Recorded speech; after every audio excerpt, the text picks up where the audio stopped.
And no one-legged!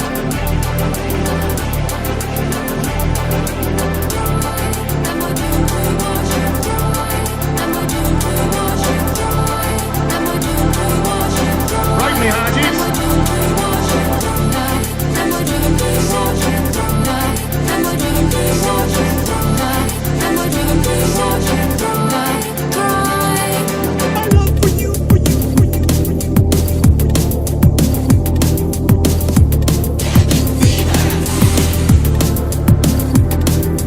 Tommy Jim.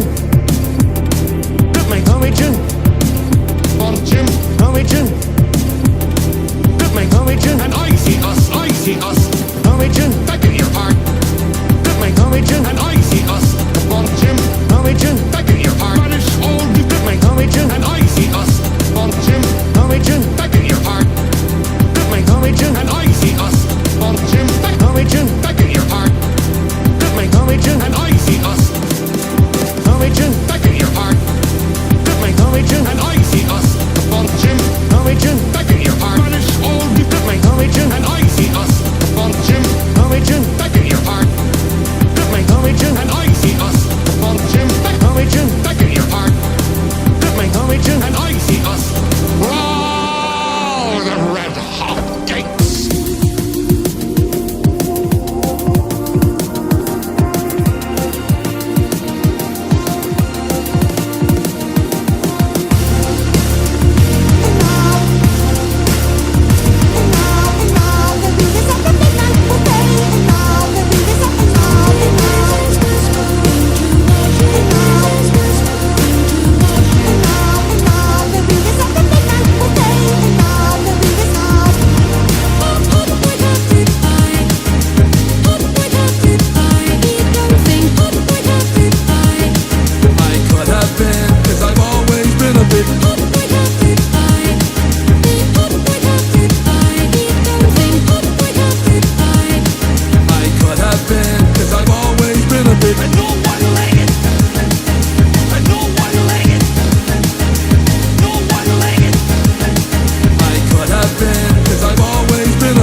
It's almost done. Wow. Oh, well, hello, everyone. Yeah, I had to make sure my mic was on. Hello, everyone, and welcome to another DaraChat. Yes, that is right. I'm here. It has been a glorious holiday weekend because I took that off because I ain't streaming on a holiday weekend. Ooh, new layout. Well, it's more of just like the image behind has been there. I just usually do like that. But now there's a little option where I can do that. So there you go. Sugar me around a little. Oh, at least it's not pour some sugar on me. That'd be a different story. But oh man. But anyway, yes, it's been a wonderful weekend. Too short.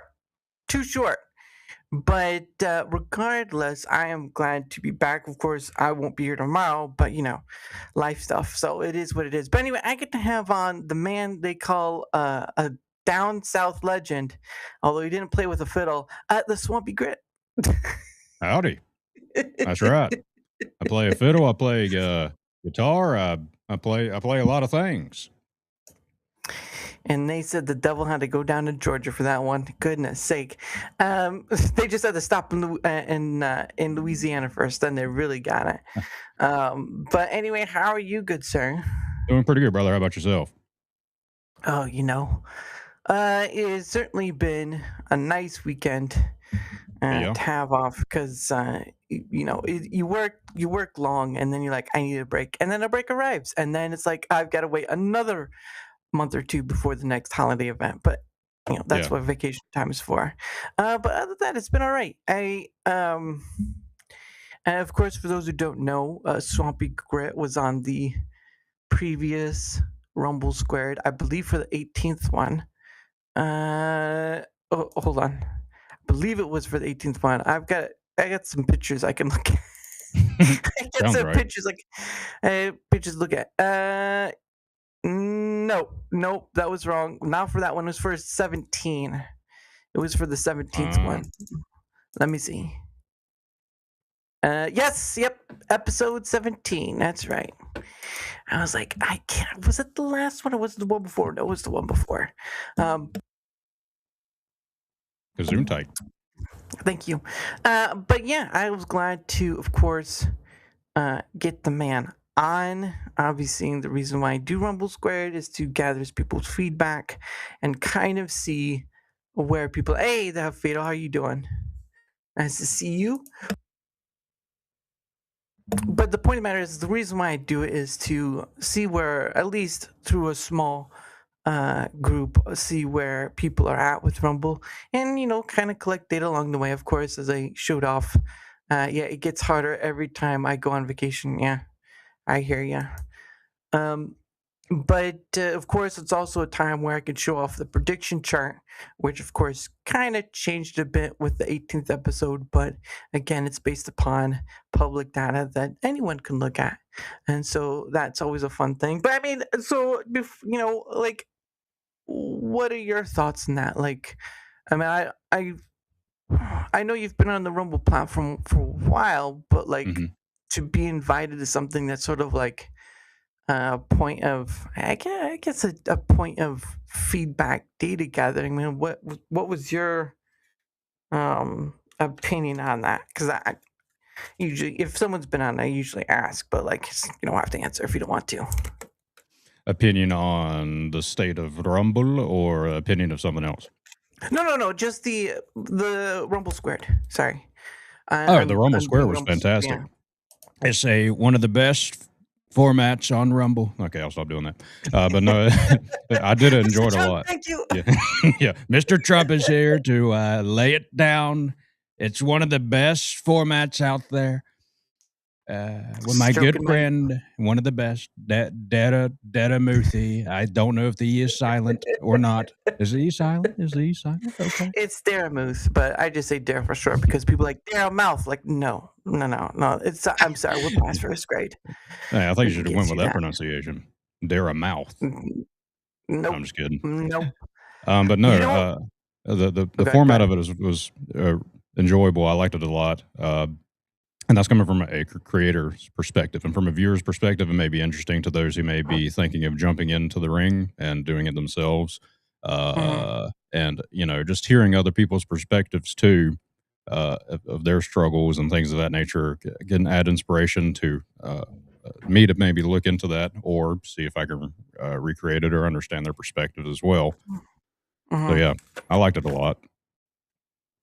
Yeah, it's not like, I know there have been other people who've done their sort of thing with, like, I know they did something like X Spaces and all that stuff where they'd stream, like, I know they're, I don't know if it's gone on or not, but like Lumpy would do Rumble Roundtable. But my problem with those things is that once they were done, that wasn't all the stuff that was talked about, whether it was actually getting into the meat of things or whether it was just skimming the surface. It got lost in the stream and it stayed there, right? That Mm, stayed there. So with the after output, right, with the infographics that I output, mhm. your stuff, whether it be the positives, the issues, or the wish list stuff, it gets seen maybe a day or so after, and people can see what you said rather than just have to go through. Not to say that I don't want people like watch it, because it's always nice, but Yep. like this is like a 20-minute ordeal versus a 2 to 3 hour ordeal, which I get, Right. right? but not many people are gonna go through that process of watching a 2 to 3 hour stream versus reading through something, and I was like, "Why aren't these other people doing it?" And I realized that it's a lot of it used to be a lot of work, but with using kinda Claude to help out, it's not as much work, but Mhm. there still is a time, point into it, like, checking the stuff over and all that stuff, and stuff still slips through, but I'm human. Um, but yeah, that's why that's why I do it because I personally couldn't take all these people doing this thing that it gives a round table of sorts, but like it kept getting lost. Mhm. Like no, very few people. It's like with gamers, right? Gamers are what I would say, what 6 to 8 hours. Would you think it'd be the case? Like gamers play like 6 to 8 hours of gaming, something like that. I don't know if that's the It can correct be. event. Yeah, I mean, it just depends on the individual too. I know my streams they usually go anywhere from, depending on my work schedule, 2 to 4 hours, right? Uh, Hmm. but others they may go even longer, which may be beneficial or it may not be beneficial depending on the statistic you're trying to hit. Hmm. The longer it goes Yeah. on, people, your energy starts to die out, and then people too, their energy starts to die out, or they get distracted by something else, and then they go and do their own thing, and then your concurrent viewership goes down. Views may go up, but if your goal is concurrent Mhm. viewership or whatever it may be, then that kind of kills it. Yeah. Or Uh, it's just like I know that people, it's sort of like I think it's sort of like what you're saying is like the viewership kind of goes up the longer you go on, but concurrent dies off after a certain point. Hmm. And look, I am no don't get me wrong, I am no expert in the being a content creator field. I'd never set out to be. I I I personally don't. I mean, I do improve in my own way, um, in an organic way, at least for myself. But like, I'm not like some of those people. Like, this is the overlay you have to do, and these are the programs you have to use, and this is the thing, and this is the thing. It's like at a certain point, like you can find all this stuff free out. Like you can go to YouTube right now, and there will be dozens of videos upon what's the best overlay to use and all this. Like, I, Yeah. So I the can't. thing that really annoys me too, because it puts the wrong perspective on people to where it's like you're only going to be successful if you have this overlay. You're only going to be Mhm, successful if you ever chat on the screen or if you do this or that. That doesn't matter. It's about your mhm, individual if they like the content or not. And mhm. yes, paying the energy bill is very important. That's the other. That's the way to wrap that up too. Uh, that's extremely important. Um, I'm I'm gonna have to take that boy outside because he keeps interrupting. No, I'm just joking. Go ahead. No, well, Alaska Man Jeff is fine. That boy ain't right. But yeah, that was my initial. So even though IRL, I'm a software dev, right? For those who don't know, Mm, and kind of give a brief on the Swampy. My name's SwampGrit. mm, Uh, they call me the Swamp King. I didn't give that mm, to my name myself. People did. But anyway, I'm a first attempt specialist on games. I play hard mhm, games and I get the first attempts on some of the hardest games out there, the hardest bosses. I got the first attempt on Melania on Elden Ring, for example. It took me about 48 hours. oh, First attempt. You know, mm, didn't die once, but you have to be cautious. Auto for whatever you got to mm, do to get the first attempt. That's what you got to do. But anyway, mhm, software dev outside of streaming, tying that into actual streaming, there was a lot of stuff I had to learn about. I did the generic stream labs at first, where I mm, had their overlays. I'm like, oh, this looks cool. I like fancy stuff. I'm, do web development. Then I moved on to StreamerBot. I discovered that through some YouTube videos and things of that mhm, nature. Really liked that. Um, and I still use StreamerBot. And then because the reason I liked it so much because of the software development elements to it of scripting, C sharp, and all that other stuff. Um, mm, but yeah, you can just go live. You don't have to have anything crazy, and that's what drives me nuts mm. whenever I see people talk I just want to spend 16 years getting it, which is ironic because I'm doing the same thing with my stuff, but it's because I enjoy doing it. It's not because I think Right, it's going to lead to success. But they're like, I need to right. get this perfected. I need to have this as my thing. And I'm like, no, you don't, dude. Like, just go up Mhm. there and show off your personality. That's all you got to do. Do you need a webcam? I mean, it helps, but you don't. You can be a VTuber. Mm. And that just requires having a couple of AI data centers, costing billions of Mm. dollars on your side to power it. I'm just kidding. Uh, Let me tell you how much you're really gonna cost. No, I don't think so because there are a lot of people who just do like voice work and they play a game, right? They just do the voice, not camera. So there's that right. too. People don't want to show their face and stuff, but like I have always been under the stipulation that there are paths to do the whole this is what you got to do to make your stuff seen by all the stuff, you got to put your thumbnails the right way, and you got to do this, and got to make it interesting, you got to get the hook and all this stuff. I'm like, what? Like, what is a hook? What do I have to hook people with? It's like, because I used to use Opus clips, and I of course I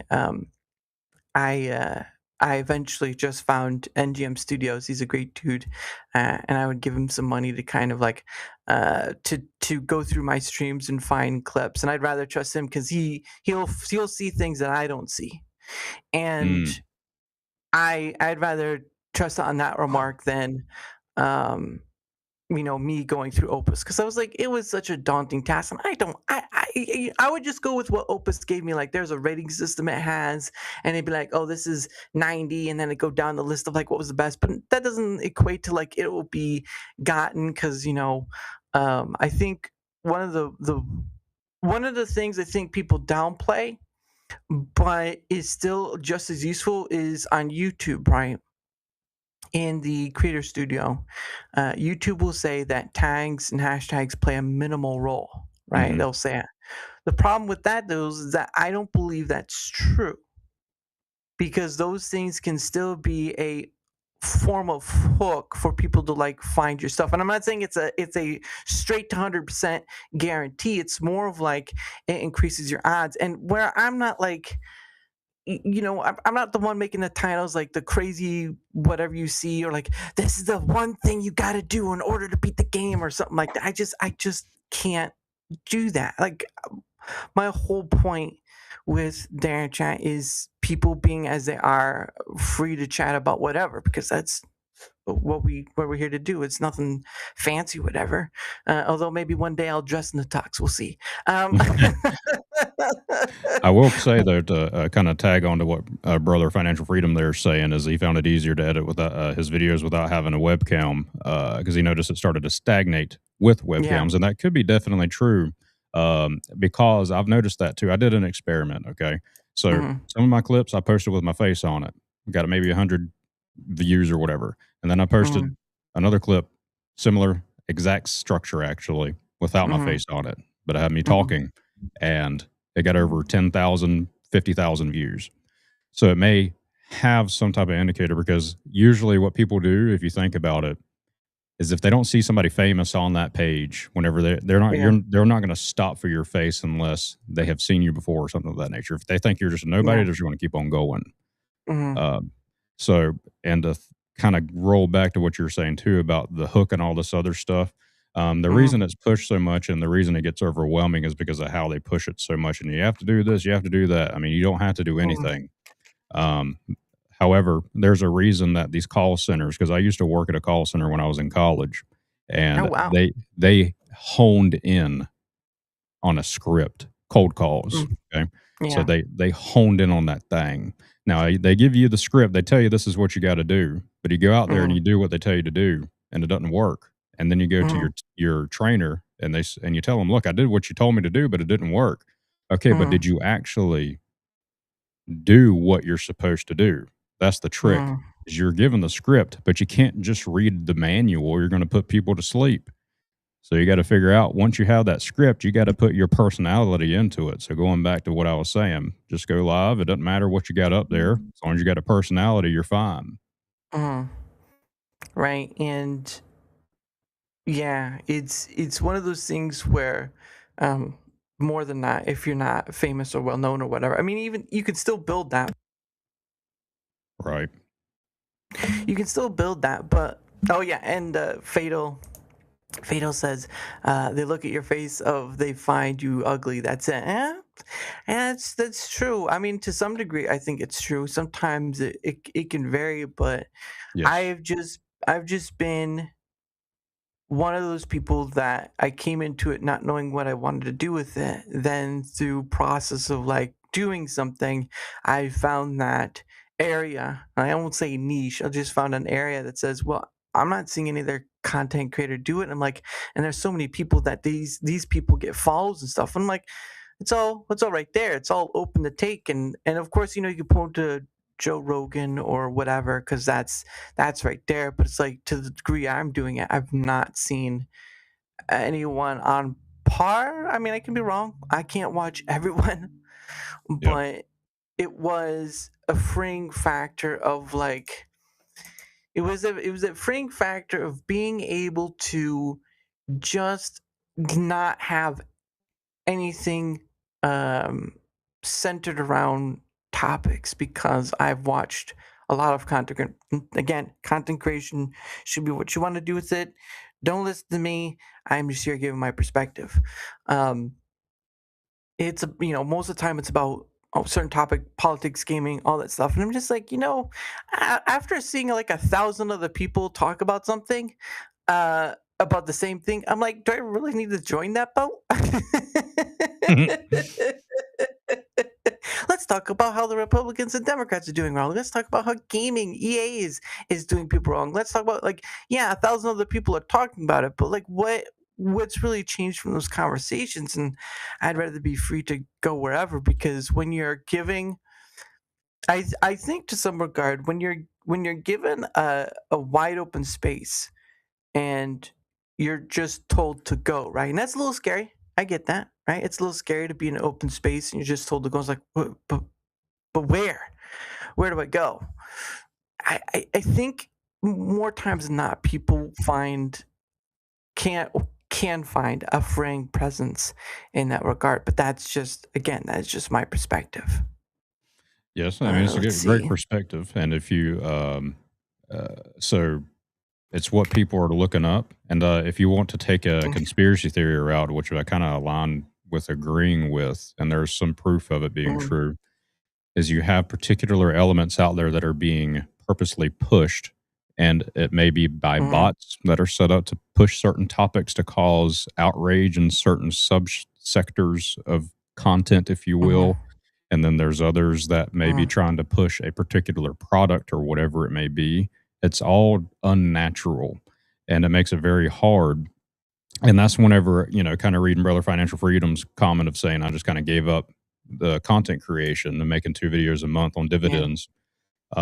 I can Mm, relate to that uh, uh, feeling of failure or feeling down or whatever it may be, because it just seems like nothing is working. So, what I would recommend to people who have that mindset is to just mm, block the noise out. And if you have fun making those videos, make them. If it's miserable for you to make them, don't make them. Just do what you want, and then those people will come to watch your streams or watch your videos, whatever it may be. Do not worry about what this guru's telling you to do this in this video, and you're going to get millions of clicks. Just yeah, just tell them, like, dude, shut up. I don't care. And because then you watch the video, right? So here, that's the hook. If you do this right now, hit subscribe because you're about to make millions of dollars. Whoa! And then it's like bum bum bum intro to the YouTube yeah, channel, and then it goes over yeah. here. I'm going to show you everything that you need to do to be successful, and then you and then you You sound go exactly through. like it. Yeah, I sound just like it. And you go through, and it's like, all you need to do is download this subscription. I'm like, take my computer and throw it out the window. It's like, Yeah, dude, or course. Yeah. yeah, you could take my course, sign up for my email list so I can sell your email and make money that way. Yeah, I just at a certain point I'm like, if courses, like, I think the only one thing, I think one of the few things that could be made money on is like one-on-ones, like usually like the master is training the student sort of thing. Right. And those usually cost thousands of dollars depending on whoever you get. Hmm. Um, but I really think if people wanted to figure out how to do this thing, like there's a video on it somewhere. Like YouTube is again, despite all things, YouTube is a great basin for all those videos because that's where pretty much everyone went to put them. Yep. And the point of the matter is though, is I don't know. I'm just here. I'm like sort of like I see myself. Here's the visual.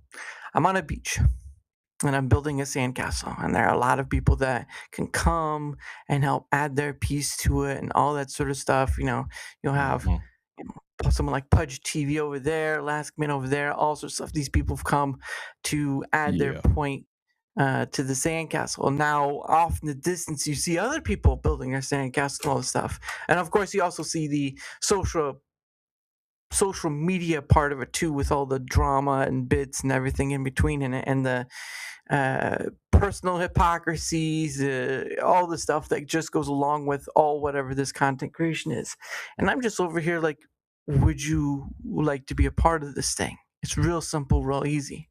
And for some people, it's like, I don't believe I'd be worth chatting to. It's like, dude, you don't know who you're talking to, first off.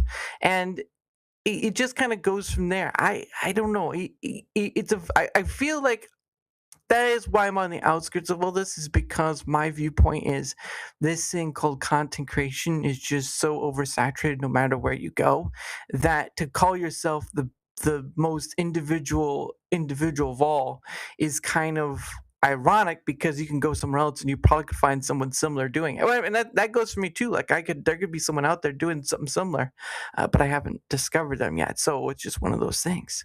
Right. Um, but that's just my fault. My thing. Leskman Jeff says, I originally had no face cam, but because people knew me directly, they insisted I use a camera. Kind of wish I hadn't, but too late now. Yeah, too late now. I have to. It's always going past that. That scares me. Mr. Ripper said, "What I missed? Can you start over?" No. Too bad. Evening Rewind. all. We got you. Yeah, rewind. We'll do a Gene Wilder. Cut that. Reverse it. Financial Freedom says, yeah, that's the problem with content creation. It's all the same talking points, pretty much. There might be some exceptions, but to the most part, it's just people kind of harping on the news of the day. And that's another thing too. Is like I'm not. If there's something of the news they talk about, sure. But majority of the time, I don't really talk about the news of the day. If it leads there, it leads there. If it doesn't, it doesn't. But I don't start there. And he also says, not really failure, just the time it took to make it for result wasn't worth it. And that's understandable too. My part of the sandcastle has the ramparts with the boiling oil to protect from attack. Sure, you can have that. You can have that. Make sure it's peanut oil, My, please. my part of the castle is buying the tools. You know what? That you can have that. It's all yours, Fatal. But yeah, it's for me, it just feels like a natural progression rather than like even my thumbnail. Like for my thumbnail, like if you were to go back to like my beginning stuff, I would use like screen capture of like whatever is in the stream, because YouTube has that where you can take us screen capture whatever. And then I had stumbled upon, I can't remember how I found it, but I stumbled upon Canva, and then I started doing all that stuff with it. And you could see the progress. Like there's a slow, now my current thumbnail had some help in the beginning of like being made the way it is, base way it is, but now I've added stuff to it and all that, and so it's more of a bit of me and a bit of the other person, Dash Nomad, who helped. But beyond that, it's not like for gamers, I've seen them, not all of them use AI, but like they use AI with the game template and all this stuff, and it's always changing. I'm like, my my stuff, like for my stuff, for me setting up a stream, I could probably get between 30 to 40 minutes, and I'm done. Just setting it up. And I'm like, I've built my thing for efficiency. Like, yeah, there's some things that look good. Again, I use AI to kind of help with stuff, but like for the most part, my stuff is built for efficiency because I don't need, I don't need the extravagance that people do almost everything in time. Like it just there's a lot of things in content creation that don't make sense, and I'm just sitting here like, huh. Yeah. I almost feel like dumb just trying to figure out. I was like, what? What was that? What did they say? What? Yeah. That's where I'm at. Yeah, there's so many things you can consider, what do you think? Let's see, Financial Freedom says, "What do you think about using AI for thumbnail titles and descriptions?" I can think it's completely fine. It doesn't matter Mm, because at the end of the really, the only thing that matters to me, in my opinion, is gonna be a good thumbnail, which I do use AI mm, because let's be real here, it's so fast, and yeah. I'm not really smart with that stuff, right? And it makes my thumbnails pretty clean. Uh You're a software dev. Get a hold of yourself. Oh, yeah, yeah, yeah. Well, so there's different elements of that. I'll tell you what, Okay. graphic design's a completely different ball field. Uh, I just like when you do it like that. Just I'll tell you what. no, this is natural swamp talk, I tell Oh you. goodness. But, yeah, no, I just for the description, I don't really use it too much because I don't think it matters, Like what you were saying with the thumbnails or excuse me, the, hashtags and all this other stuff, it kinda does help, but at the same time, it doesn't because what YouTube is, at least in my experience, what I understand YouTube is doing now, is they're using AI for everything. So the Yeah, words pretty that much. come out of your mouth, that is going to Mm, determine how it's going to get categorized in their system for recommendations and things of that nature. So mhm, it's more important, like the from what I understand, it's more important, which is why I just recently changed up how I start my live stream specifically on YouTube. I go live on mm, Twitch, Rumble, and Kick first, and then I'll go mm, live on YouTube whenever I'm ready to get to the actual meat of what my stream is going to be about. And whenever I click live on YouTube, I'd come out there and say, "Hey, we're going to be first attempting Eliza P DLC today. We're on the final boss. Go ahead and lock in, get your sweet tea light ice. Let's get it going." And mm. then I do my intro, and then I'm playing the game, just like that. Yeah, So and from what I understood, it's because now that's kind of how it's indexing things on the back end of stuff. yeah. So It's a massive beast, YouTube, and unfortunately, contenders are still struggling. But from my end, for answering the question, using AI for title, I'm not against either because I do use Claude to help with like the description, but I write it first, and then we kind of go mm, through the process of like making it, better, making it sound better, and all this stuff. right. Because I'll still, I mean, for descriptions, I'll still put something there. Like, I mean, all the links, I'll put the links in there and all this stuff. But like for a description, sort of like for people who don't have X, right, or whatever, they can still, or whatever the platform may be, they can still just look at the thing and go from there. Um, but I don't have an issue. I know a lot of people do it anyway, so it's like Grit said, you're not going to stop it. Hmm. But I do think that it can make. I mean, I guess in the sense it can make like the junky part get pushed out quicker. But at the end of the day, like there, I don't want to say. I don't want to say people aren't susceptible. I think that's the word. To AI videos because I've seen it, and people still are. Somewhere they still are. I've seen it one too many times. To give an example, I watched a video or I came across a video on Twitter X, and it was like this, and the description was like 82-year-old woman lost her husband a while ago, signing it in a mental ward, and her a little dog, and the video has her signing paperwork on this thing, and then she goes down to reach her dog and holds it close on herself. And like, oh, that looks pretty nice. And people are like, oh my gosh, how can I help her? How can and but the funny thing was, the more I watched that video, the more I realized, like, wait Oh, a second, the pen she dropped, that's acting funny. And I'm yeah, like, wait a second, this whole video is AI. yeah. And then I realized, is like, I was looking at all those, and eventually the video. So funny thing is, like, the person who posted that video, it eventually got um, like a community note, and I did put something in there saying this is an AI video. That person blocked me. That is too funny. But I It was was like, the first iterations of those were so fantastic because of how terrible they were, and it was like mm, people.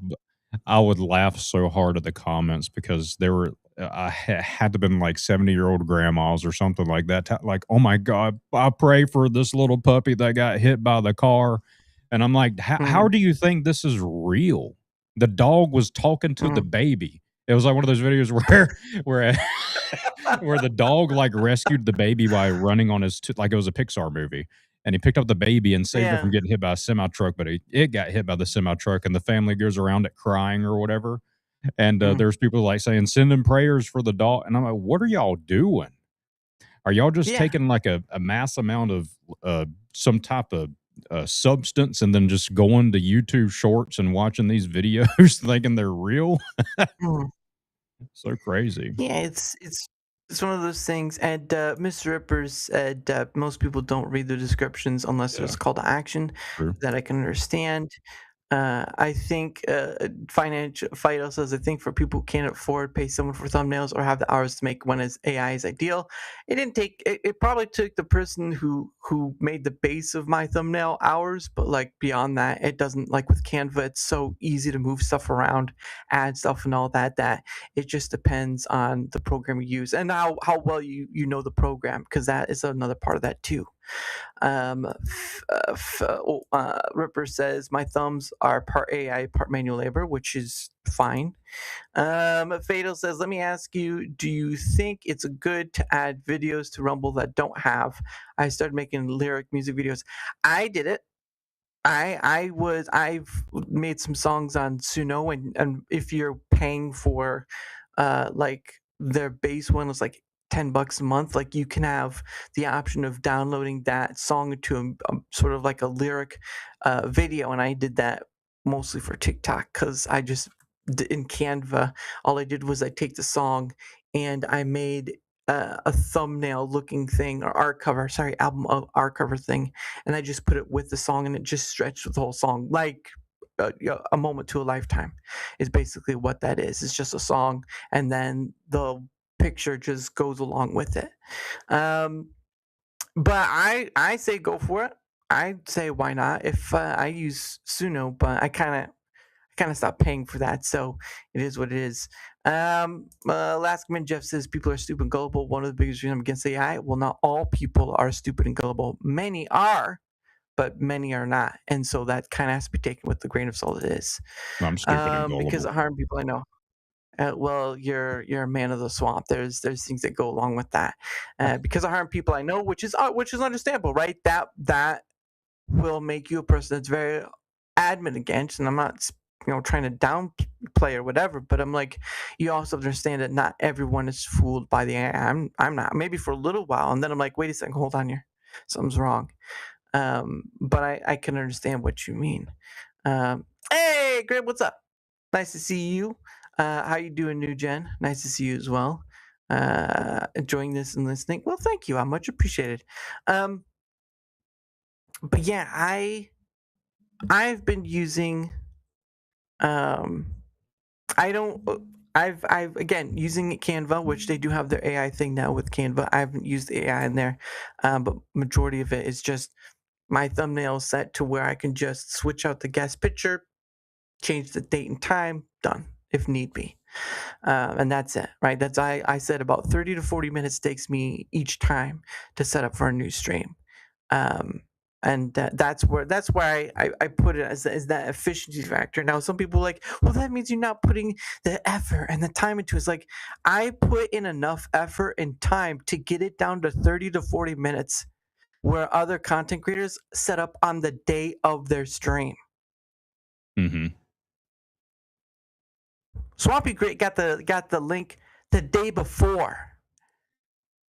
And Yeah, many yeah. content creators I've seen don't, if they do a panel show or whatever, they don't give out the link until the day of. An hour. I've had one where it was like half an hour before the show started. That was only one. There was only one, but like half an hour before. Like,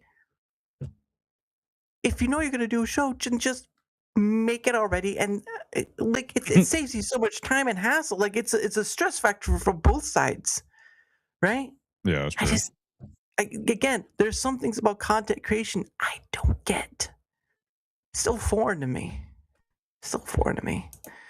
Yeah, it's almost you got to treat it like a business almost, you know. Well, I mean, it kind of is really if you think about it. So you gotta actually prepare for these things. But it can be hard, you know.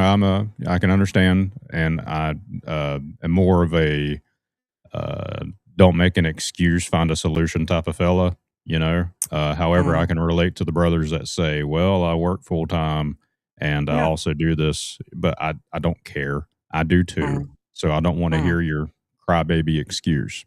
And I say it very bluntly like that because, you know, these people they're going to try to get you to like them by saying it mm, in a pleasant manner, and then you're going to get mm. your hopes up. But you need to get it. You need to hear it just blunt sometimes. Like just stop crying about it and do it. That's all you got to do. That's how I do it down here in the swamp. And I got gout, you know, from the stress from it. But it's fine. We'll cut that out. You know, post edit. It's fine. But it works. It works.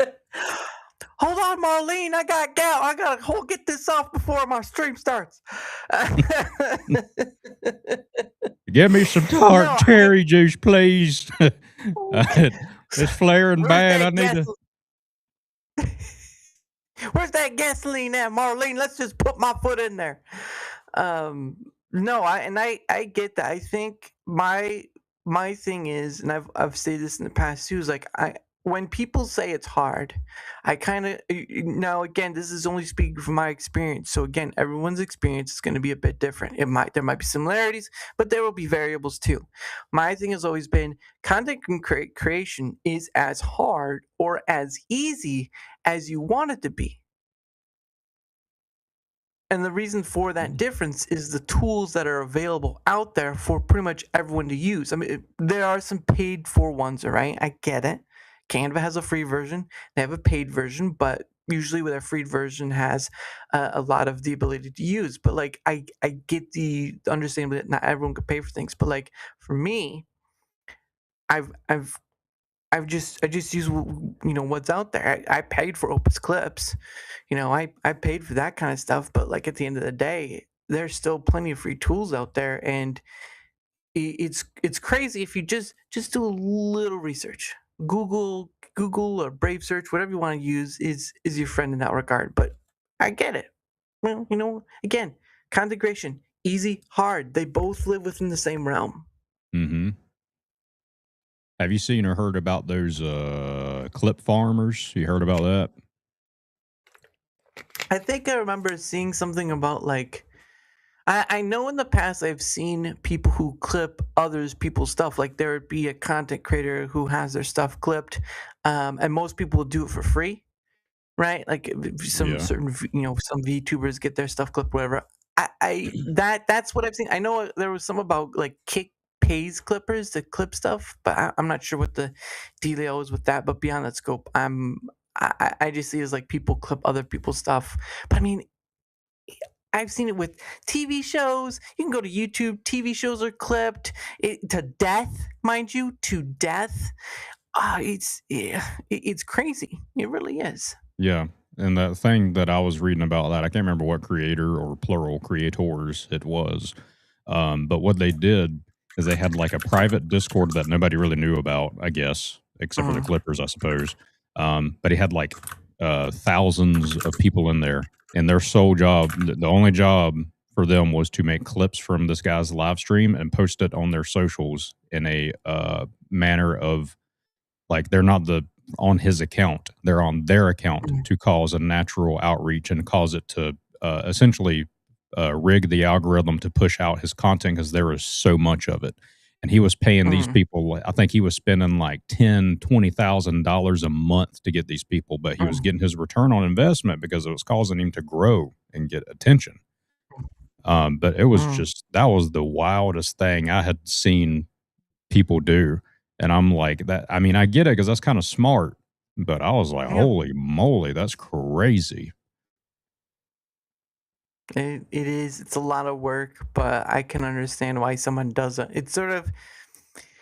It's sort of in the guard of like I don't want to put in the exactness of, but like scammers, right? Scammers will send out the stuff to get seen and all that. It's a huge line of things.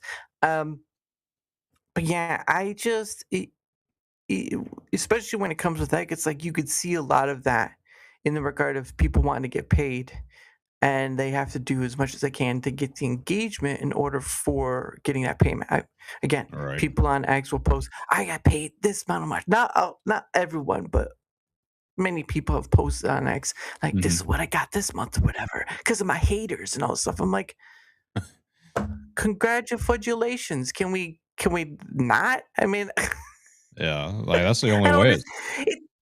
It seems like it works now. Is like you got to get people to hate you in order to grow. It's unbelievable the way that it's like flipped. It's so weird because they have a point, but at the same time, it's like, dude, it's really annoying. You're gonna you're gonna take it too far. People are gonna want to you Mm, know do terrible things just because of the content outreach that you're pushing. So crazy. yeah, I really do think in some way, while monetization has provide a way for people to make a living, not on a physical state, like there's some handicapped people, there's some older people, but I do believe that for a majority of people, content creation has it's kind of created a big problem where many people want to get in, but there's not enough to go around. And again, we go back to the saturation part where like I, I just do this thing because I something I see there's a path for it. Something tells me to keep going with it, and we'll see where it goes. But like, if anything great comes out of it, it's that people got seen. It wasn't just me. Like I'm pretty facing all that, but I got someone like SwampGrit on here, software developer, all that stuff. He got seen. I had someone like Alaskaman Jeff, lives in Alaska, is doing his own creation, his own story stuff on his website. I had someone like um, Panda Sub 2000, used to work in the movie industry, was tired of seeing what they were doing, and he went to go on his own and is continually doing that every single time. Like there are so many people, different people with um, something to say. And I think that kind of gets overlooked at times because I do believe deep down many do not want to be forgotten, and it's kind of hard when you realize there are probably cleaners in the 1800s had a name, never know about them. Yeah, Parasol was known about though. They made a dadgum chemical off of that person's name. He was one of the Mm. most legendary cleaners. Parasol. He was a woodworker too. Oh, That's how he really? got. Yeah, that's how that came. That's how that brand came to be. So how that came to be is that he would clean it. He drank so much that his urine Mm. was pure alcohol. So it would Mm. he would he would pee it out onto a tree, and it would create Mm. this weird lemony scent. I don't know why. I guess he had some other type of condition, and that's where Mm. that's where the parasol came from. So they named it after Mm. him. However, they need to give credit to the guy that turned him into an alcoholic. They didn't give credit to that guy. They didn't even write his name down in the book of the story that I read in my mind about 30 seconds ago. Yeah, that's crazy. But I mean, but it is what it is. Miss Ripper says, I get paid zero. Oh, he said zero on X this month. Wait, every month. Yeah, I know. You have to reach to very high points. Last me Jeff says, the people who have 100K, which I'm probably thinking is YouTube, or more followers make way more money than they advertise. Some make 2 times or more than publicly acknowledged. Yeah, of course. Why would they give the actual number? It's like, ooh, look at all this, because that's a weird thing too. It's like with your job, right? Like they don't promote that you should tell people, oh, what you're getting paid, whatever. And there's a good point too, because you don't want people getting like, you don't want that jealousy to build when it's just a job at the end of the day. But like it makes sense. It makes sense in the regard of like a content creator. Like I've seen a few times where like some big content will reveal what they make, but even at the end of the day, it's like you make money, great. Your success is shown. Alaska says, yeah, everyone has something to say, and I have to say, buy Alaskan oil and salmon. Just not both at the same time. Just not both at the same time. It's like the responses can be comical. I'll keep that in mind when it happens, but it hasn't gone off of me yet, so we're good. I mostly use it like last time I used Grok was for looking up car parts, and I was like, all right, here we go. But I mean, for you going back to earlier about the AI thing, you had said on Rumble Squared and here that you're a software developer, and I was like, well, hello. Hello. Well, the funny thing is, so to kind of give context, that I've had on someone who's a software manager. He's in Slovenia. He was actually the original creator of Rumble Labs. His name is by accident, and I had him on once before. And but yeah, he was I believe he's still in the industry, been in it for like 15 to 20 years. And I'm Okay. like, that's pretty incredible. But I don't know what the true difference of that is, a software manager versus a software dev, because at a certain point it just has software in it. Software manager, I'd imagine, is I don't think I've ever heard that exact. I probably have. I just don't pay attention to stuff. It just sounds like probably a team lead, or rather a project lead. He's the one that coordinates everything and like has the team of devs under him, and he helps plan and contacts whoever needs to be contacted and make sure deadlines are met. I assume that's what a software manager would be. So go ahead. Here we go. Whoops. I found the wording. The word has been spoken. The term software manager generally refers to one of two distinct concepts depending on context: a professional role or a specific software application. Professional role, software manager, software development manager, which maybe he is. I didn't. I'm just going off what I saw in his bio, but I'll have to recheck that stream he was on. He is a leader who oversees the development, installation, and maintenance of software for an organization. Their responsibilities include coordinating staff, like you were saying, to determine client needs, establishing budgets and timelines, ensuring correct product usage. They act as a bridge between technical teams and upper management, which I would assume that even Rumble has its own maybe software manager, I'm not sure. Requiring skills in both technical oversight, programming languages, methodologies, and people management, motivating teams in conflict resolution. Education, typically a bachelor's or master's degree in computer science or engineering. Well, I'm out. Hey, new gen. The average annual salary in the United States is approximately $142,832 as of May 2026, with top earners in competitive markets exceeding $200K. Holy moly! Dang, I need to be a manager. Oh my gosh. So two is software application software manager. I can also refer to utility programs designed to manage installed applications on a computer. OEM pre-installed tools, programs like those by Acresso Software, or manufacturer-specific tools, LHP, that help keep pre-installed programs up to date with the security patches and bug fixes. Linux Mint Software Manager, a graphical tool in the Linux Mint operating system that allows users to browse, install, and update applications from compatible repositories, offering a safeguard against downloading software from unverified sources. Update utilities, third-party tools like File Hippo Update Manager that automatically check for and install updates for various installed applications. So there you go.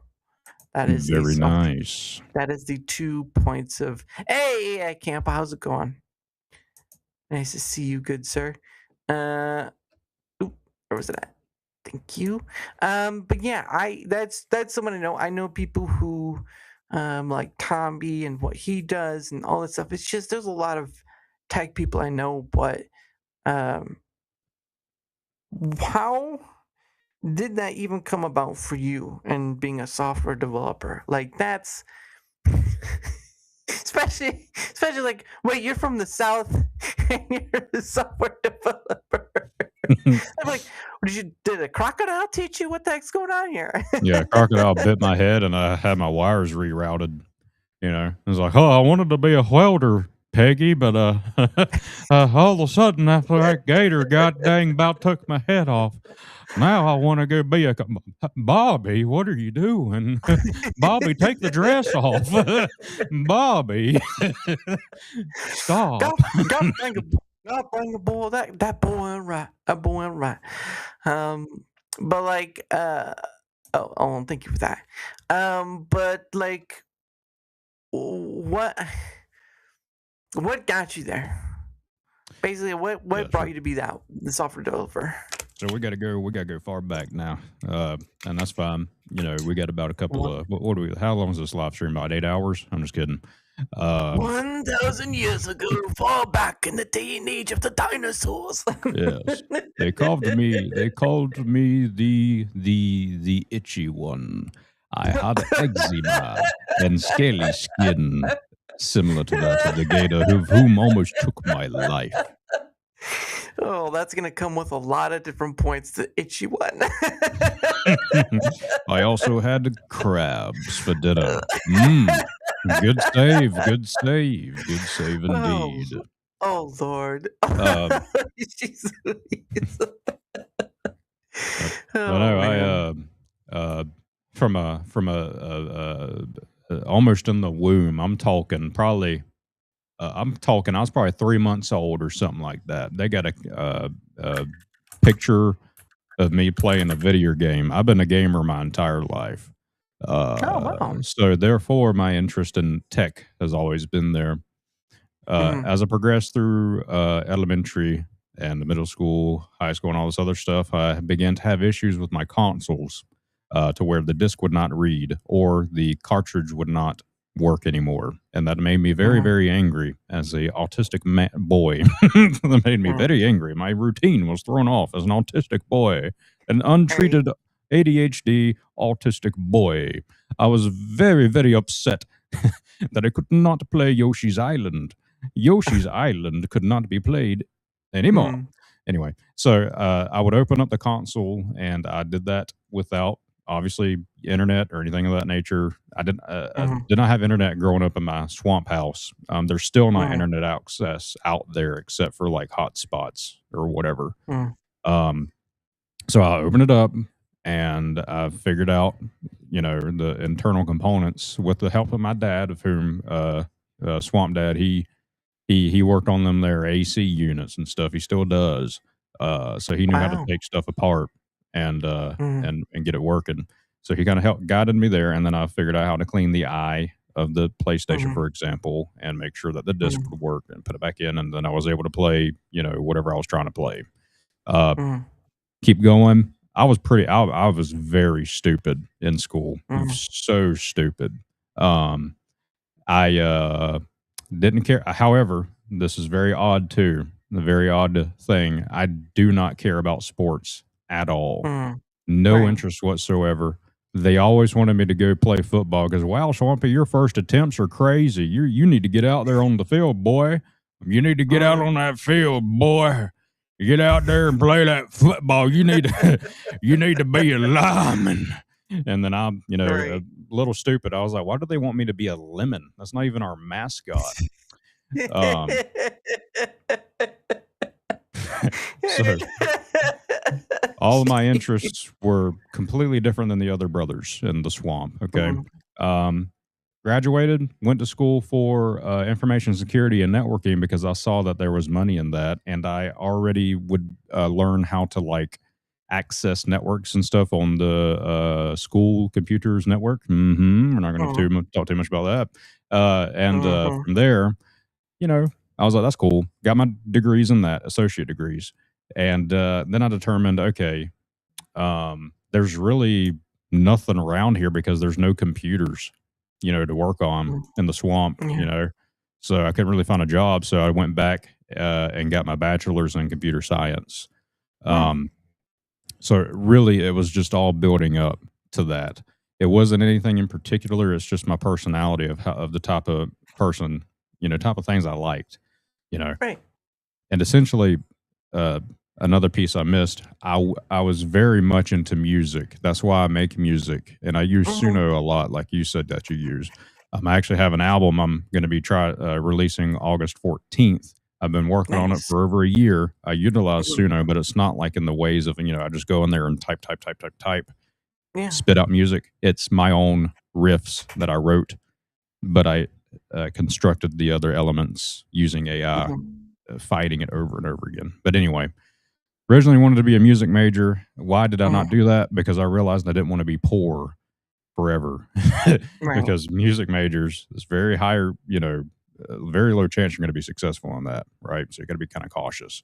So I took the cautious route, did something I knew would Mhm. be stable, have, job security, things of that nature. So I chose computer science. Mhm. So that's how I got into it. That's. I mean, that just sounds like like you said, it sounds like a natural progression, just based upon your personality, and again in the accordance with me is like my comeuppance with this is sort of in the same field of just like whatever was like, oh, this thing caught my eye and I was like, oh, I'd like to try that or whatever, all that stuff rather than just like um rather than um rather than just following the suit like we've talked about before. uh but yeah, that's pretty awesome. And like I for my end, like I went into doing like CompTIA, which is not computer science, but it's a widely well-known Hmm. certification throughout the tech field. Unfortunately, it kind of lapsed because I came. It was during the time while I was doing this. I think it was like 2025. At the end of 2025 is when it lapsed. But it was like I came with this. I'm like, am I gonna spend I don't know how many, like $100 or so to do the redo or whatever, or am I just gonna do this because, to be honest with you, it's like I have an inkling for computers. I've put my computer together, um, but diagnosing all this stuff is something far between. I've not Is that too the A depth plus on it. cert? Not to cut you off. Yeah, A plus. Yeah, it's the A plus, sir. Um, but it was just sort of like it was something. It was like something I was. Some of the things, like the first time I ever took it, I failed. The A plus, Hmm. I failed it outright. Now I have a job to which kind of deals with it a bit, so there were some things that I learned in there that kind of helped for me to pass the second time. But it was like my job doesn't provide that sort of thing, and so I'm just sitting here like, well, it'd be sort of weird for me to keep trying if it's just not there. It's not saying not to try. It's just there are different ways of success for an individual, and I'm not making buttloads of money with this thing, but I have a full-time job and I do this because I enjoy the opportunities it gives, which are bountiful in nature. It's unlimited scope. This thing offers unlimited scope, and it's crazy. It is very crazy. But yeah, I just at a certain point I was like, what do I really want to do? And well, this, but unfortunately that doesn't pay the bills. So like you were talking about, I'd like to be a music major, not so much. Um, but no, that is still pretty awesome because you have like when with you being on Rumble Squared, like from earlier, you had stuff to be able to explain like why things run the way they are from Rumble's end, which is kind of nice to have. Like it's It helps kind of clear up the mystery a bit to help to understand, but it's not a full explanation because not even the full behind the scenes. You can only explain the basic points that you would probably see in almost pretty much everywhere else Right. on that regard. But to have that is kind of nice because, oh look, there's this smart guy over here who's from the south who can who can Yeah. explain to us things. Exactly, and the thing about being from the South and not over in the California where I'm gonna be nice to you, "Oh, don't worry about it. We could put that out on a we could we could put that on a feature branch. Don't worry about it. It's in production, don't worry." I Yeah. could tell you after messing with it for probably another month or so now, the state of some of the things on Rumble is absolute hot garbage, and they should be ashamed of themselves. Um, Oh, I th- agree. they need to clean their act up. They need to figure it out Agreed. because Yeah. So think about it like this: you Mhm. have people at Facebook also known as Meta. We're the Meta. You know, you have people over there. You have people over there. They spent. Hold it, hold it, Yeah, hold yeah. it. That's not how you do it. That's not how you do it. You need to up the like fantastical. Okay, Ah, stop being so dramatic. Okay. okay. I'll stop being so dramatic. I'll stop being. I just need to be a little bit more laid back. Hong Kong from Canada. Wow. That's Welcome great. in, Canada. Yeah. Oh, Canada. What? No. Get your maple syrup out of here. Your We don't poutine want it. doesn't work. Your poutine doesn't work here on us. But no, Oh, but you were yeah, yeah, yeah. I can agree to that remark. But also it's kind of again it's kind of nice in having that explanation of what you can see because there are some points where, as I've stated many times before, right? I'll end with this and then we'll get onto our promotional stuff. I've always stated that I will praise Rumble when it does well, and I will admonish it when it does poorly. And that is part of the reason why I do Rumble Squared, because you can be negative as you want, but that doesn't get very far. And I'd rather go by data to kind of show that, like, your people who use the platform are still having trouble, and you've already lost some people, but you don't care about that. You only care about the contracted, or the certain people that make you look good or whatever. I don't know. It's a business at the end of the day, and that's the point I think people need to remember. Where is Brer Rug Machine? Wow, Brer Rug Machine. I don't know what that is. This so Brer is a term that's used in the swamp for brothers who are like legendary members. So they are. Uh-huh. It's a slang term for brother, but I Oh, abbreviate it, and that's how it's spelled slang wise. BRER. So oh, Brer means brother. Um, Brer Rug interesting. or so Brer Rug Machine is another brother that's always watching. He's Canadian, and that's probably why he Oh, said that. oh, Little bit nice. Canadian comment. I just thought it was like someone was trying to say Briar, but that was how they were saying it, like Briar, like Briar. It's a Briar patch, not a Briar patch. But anyway, before we get back to it, it is a little past the top of the hour, and so what happens is I set aside some time for me and my guests to promote stuff. Now, if they're not a content creator, they can say a few words, whatever. It's up to them.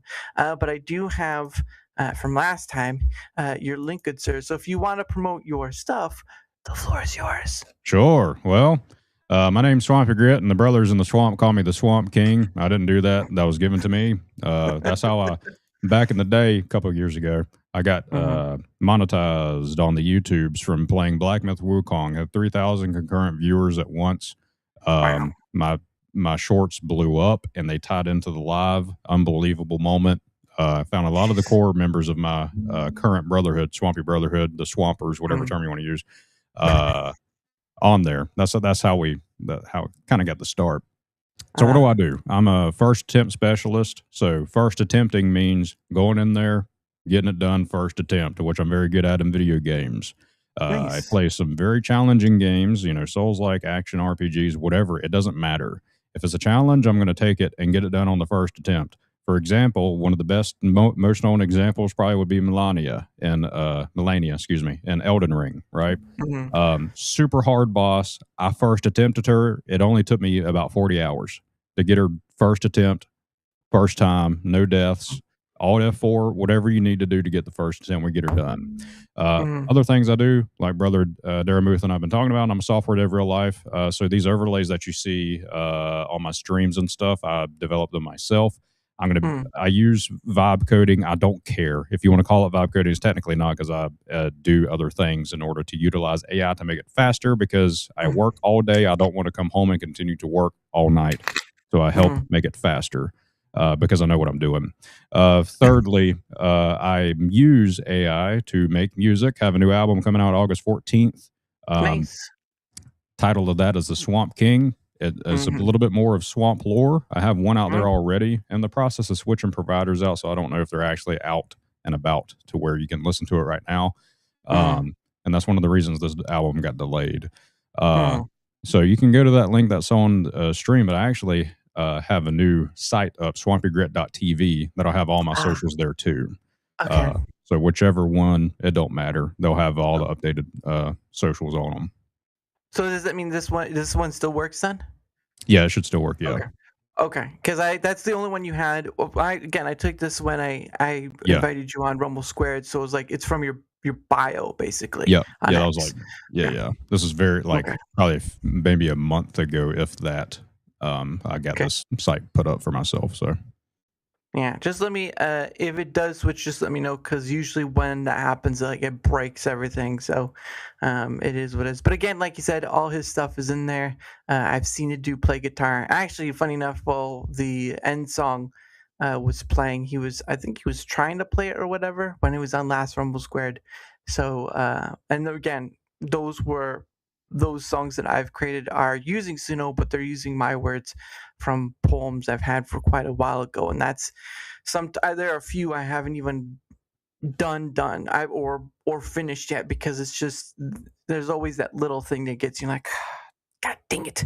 But yeah, weird thing about Suno though is like they have promoted themselves, like your voice, the guitar riff, all this stuff, like things you could put in is just, and they have like if you pay for it, like they do have a studio version where you Yeah. control pretty much every bit, and I'm just like, that costs I think $40 a month to go and do that in real life. Thousands upon Exactly. thousands upon thousands of dollars, Mm-hmm. and not everyone has access to it, right? And it's not a form of laziness. It's just that the cost that are associated with it are so exorbitant that it makes it pointless. Where you can have this thing for $40 a month, and if you can put out something of the same output or similar, why not? Right. Think of it this way too. T-Pain, you would maybe call him lazy for using the auto tune of his voice, right? But it's now industry standard. Yeah. He was probably made fun of a lot back in the day. This is just another tool added to your toolbox. It's not lazy, it's intelligent, because you can utilize it and get your set ahead of your competition. It's a no-brainer. Or in the factor of time, like it can save you time as well, which is another thing. But to each their own. But again, all his links will be in that link right there on both the Rumble site and YouTube site. I do post it to my other places, but it's very ephemeral, meaning that they disappear after a while in their own chats. So it's better just to look at YouTube or Rumble, and they'll still be there. So thank you, sir, so much for that, of course. I appreciate you, man. And Graham says, and I'm from Buffalo, New York. Well, there you go. And I know where Buffalo is because I saw it on a map. It's like a few hours out from like Albany, I believe. Like it's like northwest. Yeah, it's like sort of west of Albany. It's like what protocols became. Oh, what protocols? Is that like what is it for mail? Is it like that kind of protocol, like how the mail is, like IMAP or something like that? I think it is like those kind of protocols. I'm not sure what he means. Yeah, I don't know. But that's when he's thinking protocols. I'm like, was it like IMAP and all this stuff, or TCP? I think it is. No, TCP. TCP. That's right. TCP or UDP. So there's TCP and UDP. UDP. Yeah. Yeah. See, I learned something. All right. Doesn't mean I used it. Just means I know a little bit. But again, his links will be down below on both the Rumble side and the YouTube side. Of course, if you wouldn't mind leaving a like, sharing the content, leaving a comment or follow, anything that helps with the engagement factor is much appreciated, because that's at the ultimate end.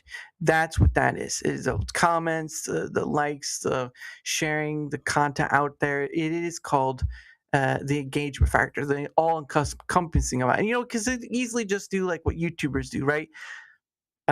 Share, like, and subscribe. That's the same mantra pretty much all YouTubers use, is share, like, and subscribe. And I think out beyond that's being used too, because it's so ingrained. But I'm like, it's just engagement factor. That's what it is. So any help with the engagement factor on either of the places I stream to is much appreciated. Music analogy is what he's saying. Music analogy Pro Tools for streaming. Oh, okay. Yeah, Pro Tools. Okay, it was meant Pro Tools, not protocols. Okay, I see now. Now it makes sense. I see, said the blind man. But this is, of course, is my link stuff here. Of course, big shout out to Tomby for making streamers and the more that's coming down the pipeline. One of the things I'm excited to see is, of course, his own version of a broadcasting software tool like I think it's called Panels, but it will be similar in status to like EVMux, whatever, or to be better than EVMux and all that. So if it does, whenever it does come out, I'll try it, and if it's a lot better than Rumble Studio, we'll use it because Rumble, even though public has issues that are not being resolved, and no matter how much is being said, only certain people seem to get the attention to fix. So, but anyway, all my links are there. You can find out what's I'm at. Rumble, YouTube, Kick, VP Zone, all this stuff. All of it is there. So if you don't want to watch me at one place, you can watch me in another. The options are available. Thank you so much. But let's see. And of course, there are a few things that I do promote because I use them in different ways. That kind of helps in the explanation. But the first, of course, is Proton VPN. Now, I have promoted Proton and the many different facets that it is. Drive, Proton Mail, Proton Pass, all this sort of stuff. I use Proton on the many facets on a daily basis. But Proton VPN, I've started using. I didn't used to use this as much, but now I've started to use it more on a daily basis. Like right now, while I am streaming, I am using Proton VPN, which I had looked up. Like, can you use a VPN with streaming and all stuff? Like, no, because it just messes things up. And yet here we are. So I have a paid version, of course, so I don't know if that changes things, but it might be the traffic or not. But again, links right there. You can go give it a look. You can do a free version. There are no ads. And I just tell people make a free version and try it out. There's no harm in trying, right? It's like window shopping. But the paid version gives you more information in there, encrypted stream, all that stuff. But yeah, I don't care if I get anything out of it. I just care to give people these tools to better their own privacy, because Proton is about privacy as a human right. And I think we could use a little more of that, especially with how, again, your data gets out there, it gets sold to data brokers and all that stuff. It's not a fun time. It is not, or especially a company gets hacked and lo and behold, your stuff gets leaked out there. How funny is it? How funny it is. But anyway, link right there. Give it a look at your leisure. And of course, the last thing I promote before we continue on is, of course, Biltong USA. If you've never heard of Biltong before, I've actually had the owner on. His name is Anton. Great dude. Him and his wife run the business down in Sunset, Texas. So if you're ever near Sunset, I'd go visit. And they sell all their things. All the things that are sold on their online store, they sell in-store as well. Again, you can check out biltong. For those that know, is a South African snack that is air-dried cured meat. I am addicted to it, but unfortunately, a wallet does not agree with that addiction, so I have to suffer. I have to pay the moth to fly out on my wallet. Okay, so someone has to get paid. You can use the code DARA, DARA, a four-letter word you can say, and probably should, because some of you have a dirty mouth out there, and that's wrong. Very wrong. But you can go there, check out their stuff, and they sell biltong, they sell sweets and treats from the UK. They actually sell even toiletries on there. All right. Whoa. Yeah, it's pretty insane. But they're great people. Again, it's an American-made product. I can remember a few years ago, where people were asking, we want more products made in America. More products made in America. Well, guess what? Here's one right here. So if you want to give a gander, link right there, and code DARA will save you 10%. Thank you so much. I try not to spend too much time on that, but again, like I said, I use them in different ways, and you always need to give people a reason, because I believe in the prospects of both. So, but yeah. So going back to the junk of Rumble. Oh yeah, I can give my perspective. I forgot. I almost forgot it. I'm glad you said that because it was like bam, went right back into my brain. So Meta, they and similar devs, right, in the social media game, they have done tests on the psychology of people based upon certain elements on web pages and whatnot that look appealing and get them addicted and get them not addicted, or what makes them stay, or whatever. So presentation is everything. If you have a bad presentation on a website, people are going to think it's a scam, or they're thinking they're about to get phished or whatever it may be, or they're going to have a bad time. So whenever you have elements on a page that should be simple, like I can't remember exactly what it is, but I see it every so often. I'm like, oh, come on now. I would be scrolling through the Rumble, and there's a button that's like, the video's here, and there's like a button, very small button that's hidden there, because if you hover it, you can click it. And I can't remember where I saw that. But it's just things like that I, again, as a software dev, I understand there you have bugs, you have things that are overlooked. But y'all, these brothers on X anyway, they are talking a big game. But if you ain't got the dadgum game to bring, then you shouldn't be talking about how big it is. Yeah. And I understand they're trying to promote it, they're trying to get people, whatever. I get that. But there comes a point where it's like you really got to lock down, it's just things like that are kind of annoying. Yeah, I'm with you in that, and decided to I decided to share what you had given that day first. This is the second one with issues. So what you had given was dashboard chaos, 16,000 menus, no onboarding guide, backend looks nothing like the polished landing page.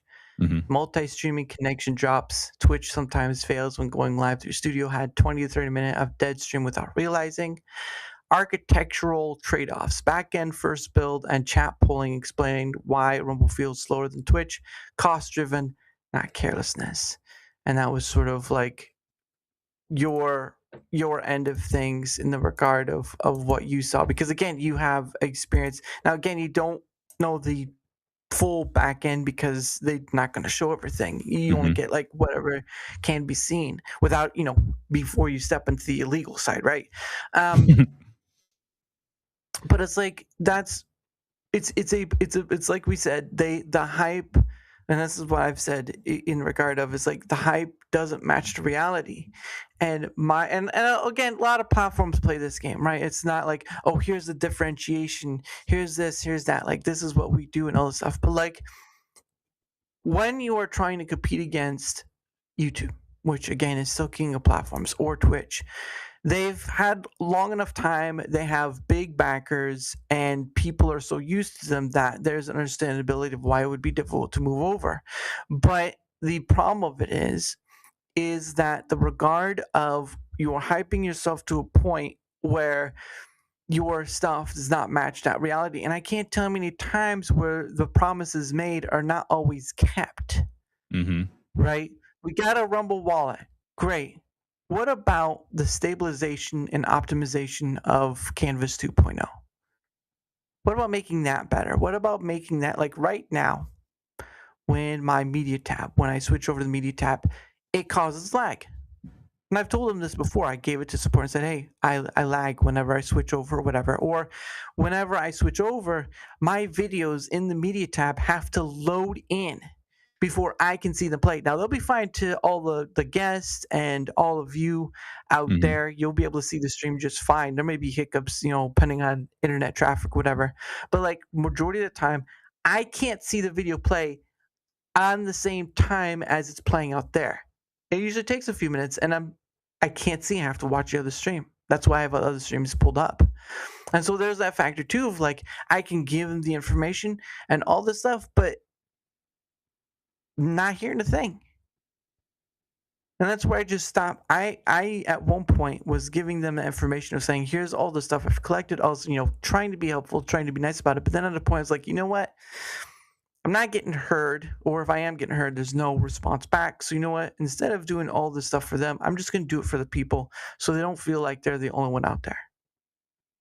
And that's what a Rumble Squared is. That's what the infographics are. That's what the prediction chart is to put something out there for at least people to feel like they're not alone. Because I tell you what, you can, unless you're big enough or whatever, or complain enough, it seems, you're not going to get the attention that is desperately needed for certain things. And I'm not here to play the favoritism game. I don't give a shite about any platform. Let's put it that way. I don't give a shit about any platform because they're all business. Let's keep that to the realistic nature of what a platform is. They need to make money. True. And I opened up the dev tools since I'm within the studio with you to see if there was any errors, and there is some errors saying that it failed to load a resource from the server for the API from Rumble Studio. Specifically GraphQL, and I looked up what that is, and that's a methodology for accessing the API whenever you perform a function within Rumble Studio. And it's saying that it is forbidding you from doing whatever it was that you were doing. So the latency that you may be experiencing could be because the server is kind of freaking out because it's blocking some type of functionality because it says access denied. You need to be authorized to perform this action. You know, this may or may not be what it is. But the path is called studio activities. So to me, you are performing a activity within the studio, if you think about it. And that's whenever you experience the lag. So I'm wondering if it's because it's telling you cannot do that action, or it's, you know, maybe it did it more than once because of the VPN that you're using. That could be another possibility too. Even when I didn't use the VPN, I still had an issue where it was still lagging when I switched over, or my streams, or the video, or the videos, like the music videos have in there, take time to upload, and I can't see them until a certain point. They don't play on time. It takes a while to upload. And it's just other things too, is where like with I don't know if Restream doesn't do it, and I know EV Mics doesn't do it, but like with StreamYard, guests, if they connect their account, are able to chat out from StreamYard, right? You can do that with YouTube. I believe you can do that with maybe Twitch. I'm not too sure, but there's this point of finite matter, which I understand that a browser, you know, thing can only do so much, right? Because it's a browser. But again, I am just hoping things get resolved before they take it out of beta, because again, when they first made Rumble Studio and put it out there was no beta. It was just, oh, we're in a waiting list, okay. And then after I think a few months, then it was put out there as is, and it was like, it had trouble, it had issues. There was at one point in time where like it would kick you out of Studio after 2 hours, and you'd have to, you know, the stream would still be going, but you have to get back in. And it's just like, it doesn't happen anymore, at least for me. But it's like, and updates. They update Rumble Studio at the most inopportune times. I've had many times where like I know when they make an update to it, when I can't pin, when I can't do anything, I can't even change over the perspectives like this and all that stuff. I can't do anything. I have to refresh the page and then get back in. It's like Fortnite, one of the most well-known pop cultures out there, right? Culture things out there. When they do an update to their servers, they set a day and time, and they say, "Here's this block of time where you guys can't do anything." Why can't we come up with something like that? Why can't they do something like that? Like it boggles, and they're trying to put more into Rumble Studio, uploading videos and all this stuff. There are people who still have issue with uploading video, taking too long to upload videos. True. At all. Like, it doesn't make I may any not sense. be the smart. I mean, I may not be a smart man, but I know what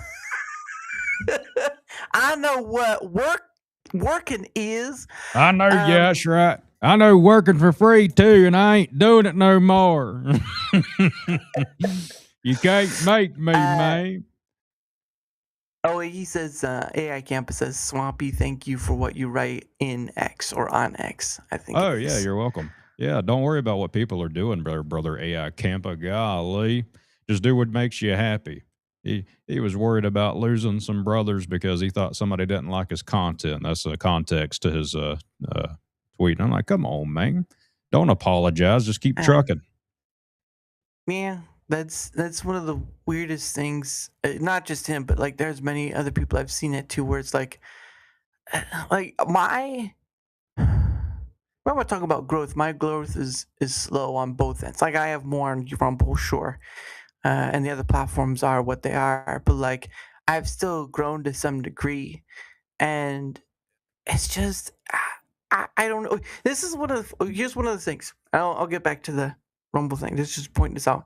There is a dichotomy of where people will say it's not about the numbers, right? Don't pay attention to the viewership. Don't, and yet in some small manner that turns around and says, "Oh, I want to celebrate my milestones, my follower milestones." Also, I'm like, hold on a second. You just told me the numbers don't matter. So why are you celebrating the numbers that supposedly you say don't matter? I don't. That's it. That's it. It is a form of hypocrisy, and I'm not trying to.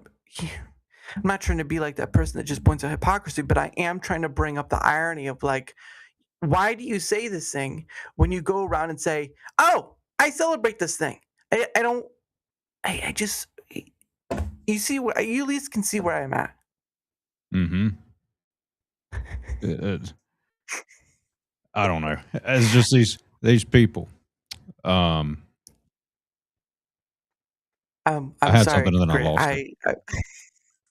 Gum. I'm sorry, Grit. I put you on the spot with my silliness, but it's again, I still feel like an outsider to all of this, and there are points like that where it's just like another thing too. For I don't know if you're in Rumble's creator program or not. No. Are you? Okay. So in the creator program, they had just updated some things for the point, the requirements and stuff. While it's great, push all that stuff to fulfill the requirements, whatnot. My issue is though, right? My issue is that people will help, right? To help get the chatter viewer up. Though, and I'm not gonna be a downer and say I'm against that. I am. My issue is that it inflates numbers where it's mostly creators watching creators to help with that instead of it being viewership of, right? If that makes sense. Like Right.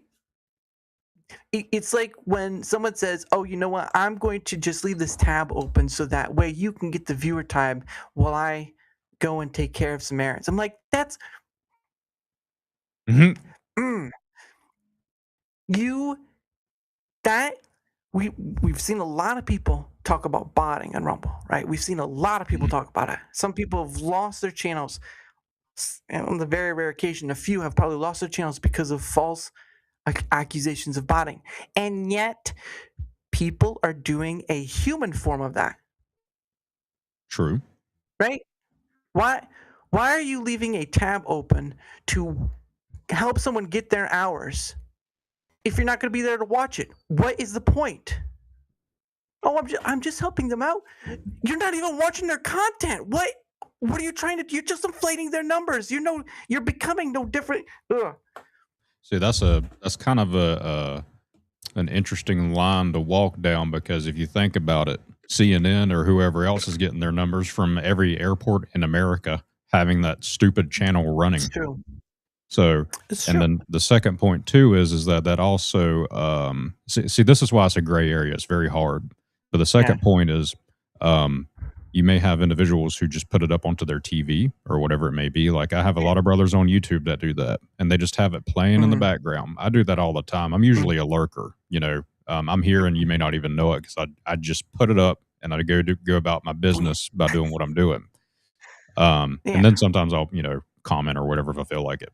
So it's kind of a hard Right. line to criticize that because of Mm. those particular types of viewing habits, if you want to call it that.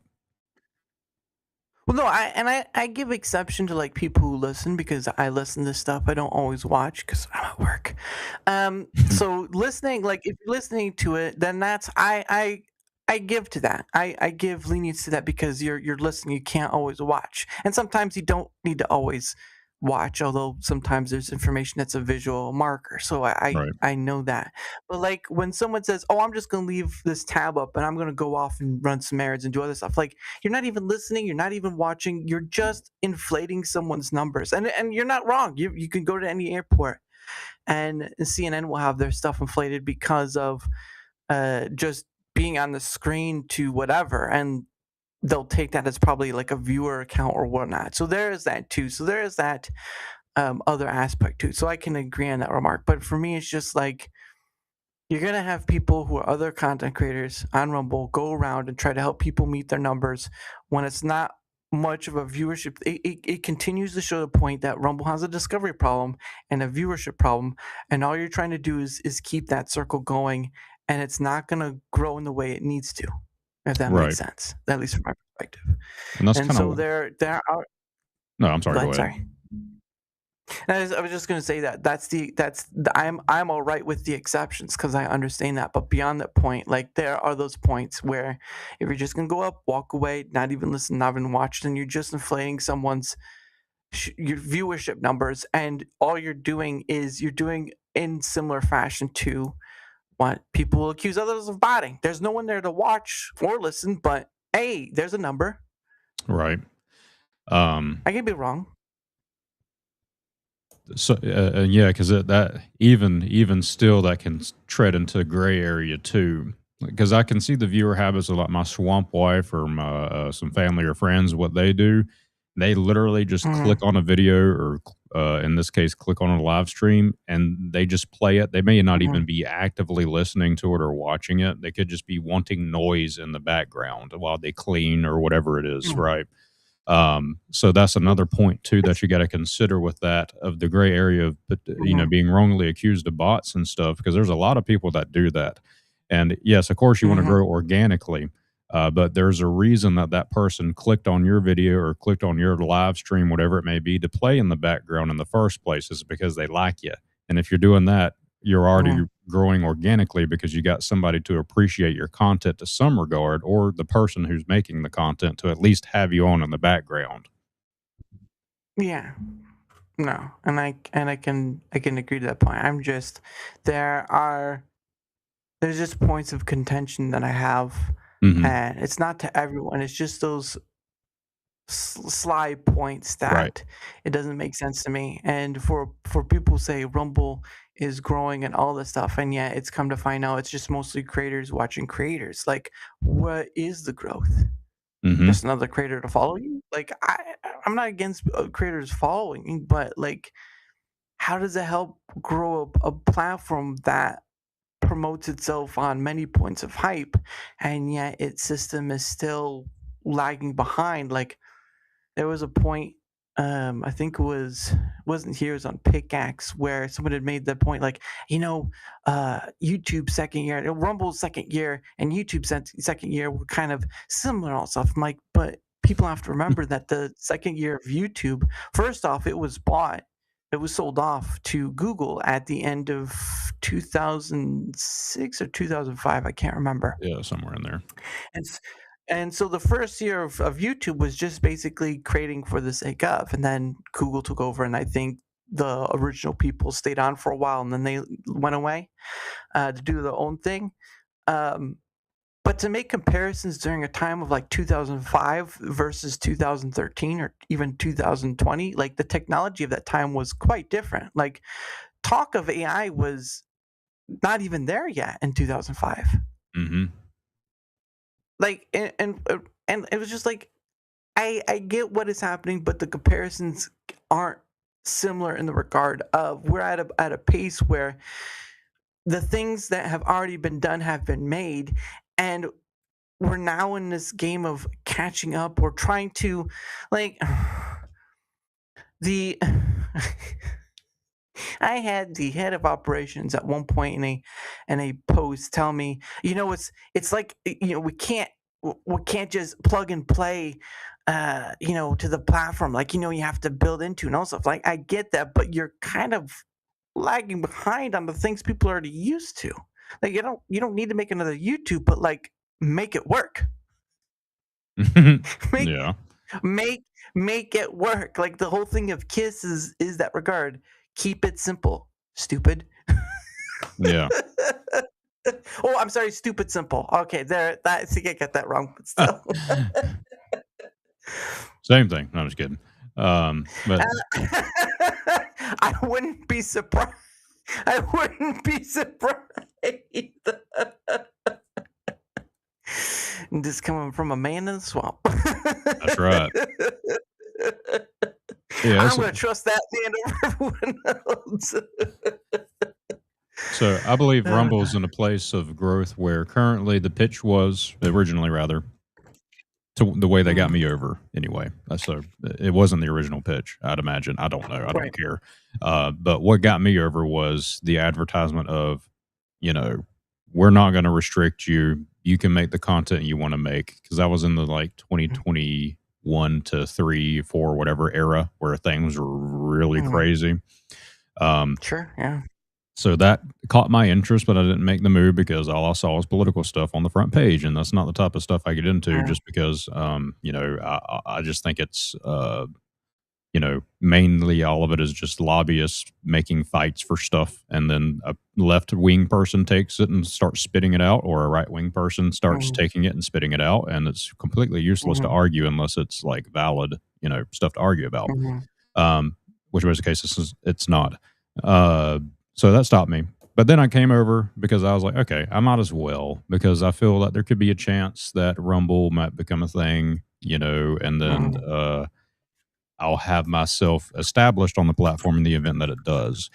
And I like the idea if something were to happen to my YouTube channel or whatever, I'll have a place where my streams are saved uh, on Rumble as mhm, long as they stick to their words of um, ensuring you don't get blocked or you own the content or whatever you want to call it, right? yeah. So that pitch has now been done. Now people don't care because YouTube has made some changes, right? And it's Yep. kind of scaring them with the AI stuff. Whatever, who cares, right? Mhm, So now yeah. they're in a place where, all right, you're talking a big game about making these investments, and you're talking a big game about saying that we're going to smack down YouTube or whatever else. They are, Mhm. I appreciate the confidence, but holy shit, you're about to get absolutely wrecked, son. You're like a dadgum Yeah. copper rank going up against a dadgum diamond ranked brother. You know what I'm saying? It's like you Yeah. have no idea what river you're trying to go up here, pal, buckaroo. Uh, um no, yeah. I think they need to change it up because, like you said, there's discovery is absolutely dead on this platform. There is no discovery, and that's a realization I came to within the first month of using it. And I really now agree with one of the brothers in your squared chat. I can't remember who said it, where he mainly looks at it. Well, it may have been Brother Viking who said it. He looks at Ah, it as being aligned with Twitch and Kick, not like YouTube at all. And originally I didn't think that because I was yeah. like, well, that's not what they're saying. But now I see it. Now it makes a lot more sense. Mm, Um, so I kind of pivoted the way I think about it. And I mhm, pivot the way they should be marketing stuff. They're mhm, going after the wrong giant. They mhm, they got their target set on them, and I think it's because it's kind of like whenever you have somebody, a bad guy, let's say a bad guy's pissing you off constantly. yeah. You know what I'm saying? They're constantly one Mhm, step ahead of you. And you're like, golly, this guy's getting on my daggum nerve. mhm, I don't know how much you brothers pay attention to like some of these big political streamer talking heads like Asmongold or Hassan. Hassan mhm. cannot stop talking about Asmongold because he hates him so much because he constantly is doing stuff and laughing. I Yeah. think Rumble hates YouTube so much because they have Yeah. talked so much crap about them and they're stopping them on things on the background that we probably don't even see. You know, Yeah. that's one of the reasons why I was using Rumble Studio and sending my stream through Rumble Studio to YouTube, but I stopped doing that Yeah. because I believe I don't believe all the problems are on Rumble side for this. I think the competition is on their side, as in they're going to make stuff break on purpose to falter and Mm. make Rumble get the blame and make them look terrible. So Mm. because of that, I think that's why the CEO of Rumble, and if he's listening or watching, I doubt he is, because he's a loser. I'm just kidding. Sorry, I had to do it. I had to say something funny. He's a loser. He's got more problems than the African tribes in Africa. Yeah, it was an absolute mistake to have him as a sponsor at the UFC on the beautiful White House line that I put together. Do you believe it? It was on my birthday. It was one of the best events ever. Made millions and millions of views. Mr. Trump, Yes. what do you think about the storms in the California? Excuse me. Excuse me. Excuse me. You are with the fake news media, and this is not a talking point. You're fake You're news. the fake news. Yeah. You don't know what you mean, and I don't know either. Oh, good. Um, That's when you know that's gonna be the end of the night for that one. right. But that. But I was saying that to say I believe he's so fed up with things that Google is doing to Rumble, like halting them. Because I did read an article on their fact page about the uploading to Rumble, and then they would sync it up and upload it as well to YouTube. YouTube is purposely Yeah. stopping that from working. The sync feature was that was a while ago. That was like early Yeah. 2020s where YouTube, like, and it happened with I believe Odyssey as well. Like that YouTube just stopped it, so it wasn't just Rumble. But I Right. mean, you have Vapin who's built a thing for that with Helix, so there's that. But even so, right? Even so, the point of the matter is though is that then you have the talk from Chris about like, well, compare our viewing numbers, compare 1,000 views from us to YouTube or TikTok, and that was the post he made, and I'm like, you can't, because they have more spread area viewership than Rumble has. Like you can't compare that small remark to a lot. You can't compare a lake to an ocean. Mm-hmm. And that's what and I mean, it's bigger than Odysseys, it's bigger than BitChute, because honestly, you talk about either of those, you're like, what is either of those? At least with Rumble, you have a some form of name recognition, but it's still tied to that, political part, like you said. But then they've done things that are kind of trying to move away from that. Like they've been trying to do the gaming thing, which has sort of been a frazzle in itself. I will give them credit for the videos you may want to see. Like there's a little tab section where that is like it still has issues, like it's still showing you people I don't even follow, more still some politics, but at least it's a try at things, and I'm like, that's great. But like with what you've seen and stuff, it's just like you can't talk a big talk when your system is not there yet. I get why it's happening, I get why it's done, it's all part of the game, but like if we're going to have an honest discussion, I want the honest discussion to be on like, where is the majority pain points that people are having about the platform? Like what is the major pain point people are having on about the platform? Right? Well, it's never Right. going to be shared. They're not going to share that. They did what was it? They did a I think it was last month or something. They did a survey about Rumble Studio, and they used an AI thing with it, but they did that. What are the results of that? What's the major pain point people have? Like I did the surveys with using Microsoft Forms back in the day. I stopped doing that because it was just time costing. Like no, I'm not doing that anymore. I'm tired, and it's much easier to get people. Yeah, it's much easier to get people's when something Rumble comes up. It's much easier to capture people's feedback from that emotional point, rather than me trying to make surveys, which just takes up more of my time and makes me more tired, because that's where people are willing to give their feedback, is when it calls for an emotional reaction, which sometimes it is, right? Sometimes it's based on data. But Denmark race, oh goodness. But again, it's this thing where I hear you guys, I understand, but I can't be this individual that agrees with platform loyalty on the very basis of what it is. It doesn't matter the platform. I don't care, because it doesn't matter. It does not. And that's the reason why I multi-stream. I go live everywhere. I have a system I've essentially perfected for it, and they keep throwing new tools and stuff of that nature. I always choose one as the base or whatever, but it's not because I'm being loyal to that platform. The platform I'm going to be quote unquote loyal to is going to be the one that is currently trending for me to garner growth or whatever.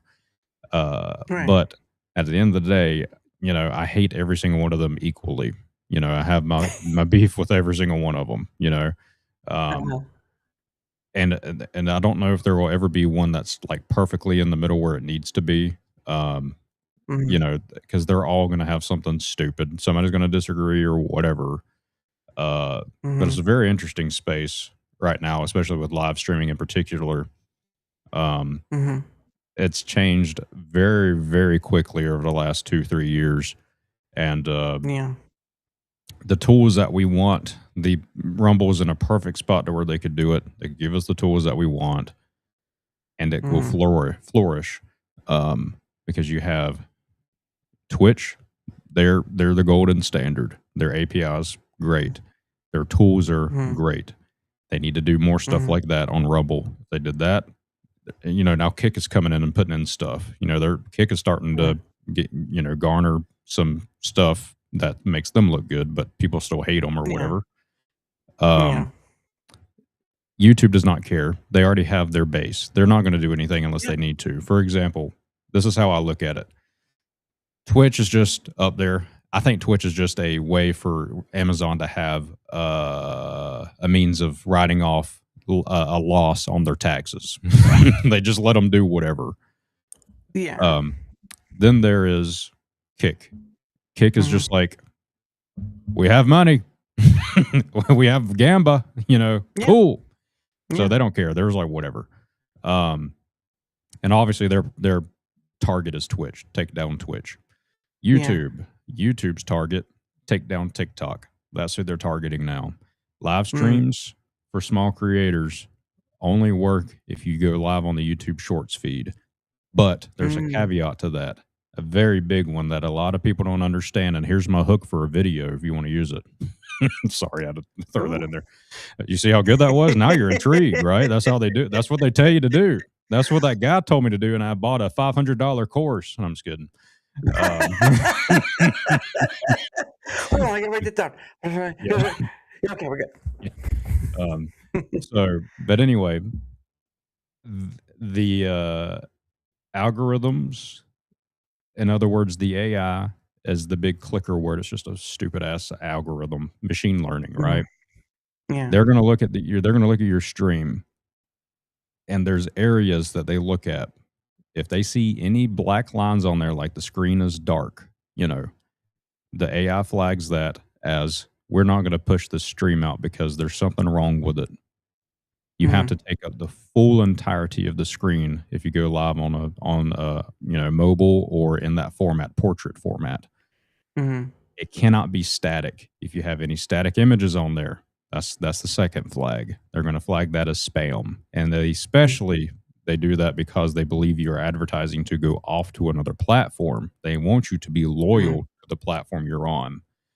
Third flag, if you don't have the full game screen on that screen, they're going to detect that as you must be restreaming someone else's content and they're going to Mm, automatically flag that. And it's all false flags that it'll do sometimes, mm, especially on TikTok. I have a lot of experience of going over there, and I've been trolled over there in regards to being false reports of mm. uh saying let's say I got banned on TikTok live streaming for saying little people whenever I was talking about the fellows with like sticks running up to you in Elden Ring. And I said, look at this little guy right here. Banned. Like 30 seconds later, I was like, what did I get banned for?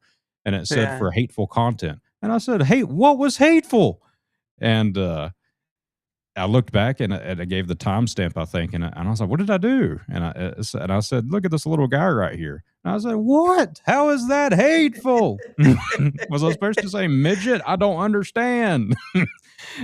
So it was so weird.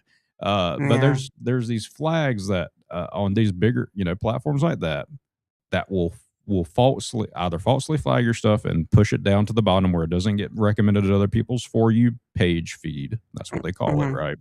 And I'm Yeah. talking about both TikTok and YouTube Shorts whenever I say this, live streams in particular. Mm, Um, if you do a landscape, the normal stream, like what you're doing right now with multi-streaming on Rumble and having it on go to YouTube as well, that just gets recommended to people that are subscribed to you. It's mm, not unless it has some type of element to it that will really hang on to what the algorithm is pushing out right now. And how do you mm, know what that is? You would just have to go to Google Trends, and you would have to put in like the perfect title and thumbnail in order to match whatever niche you're trying to push out. So yeah. I've done a lot of because I drove myself crazy probably from 2024 till like midway to end of 2025 researching this because I said, Mm, what is it that I'm doing wrong?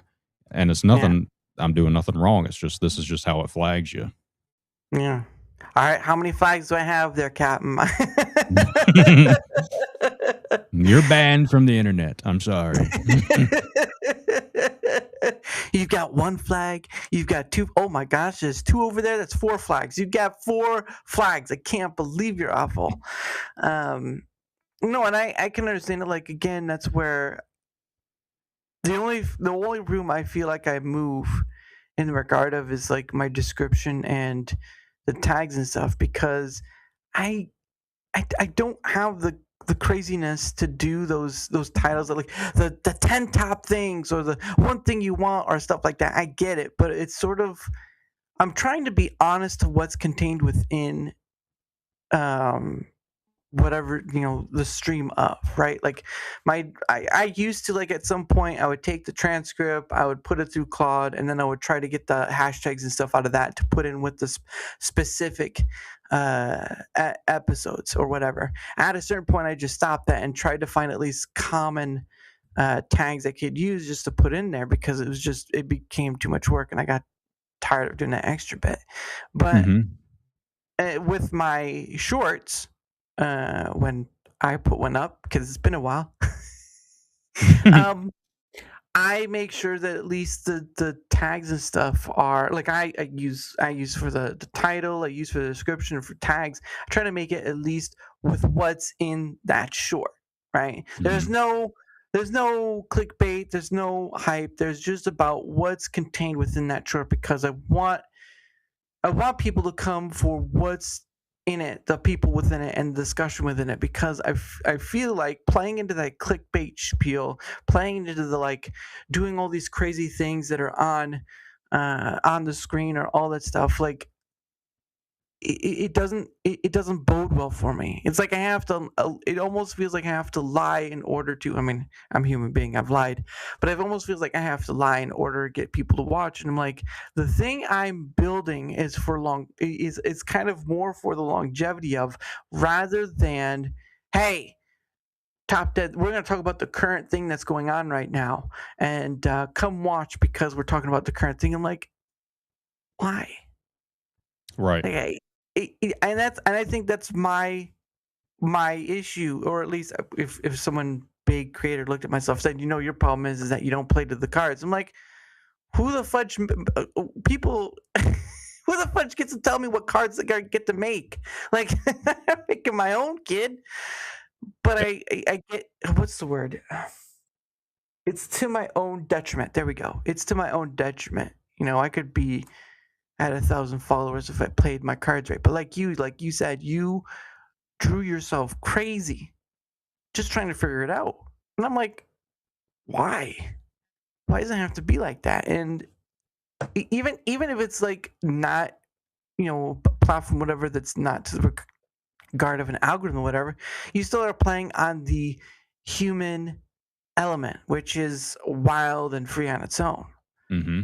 But I'm just, it's like I'm trying to what's a good word? I'm buying a plot of land and I am planting trees in it.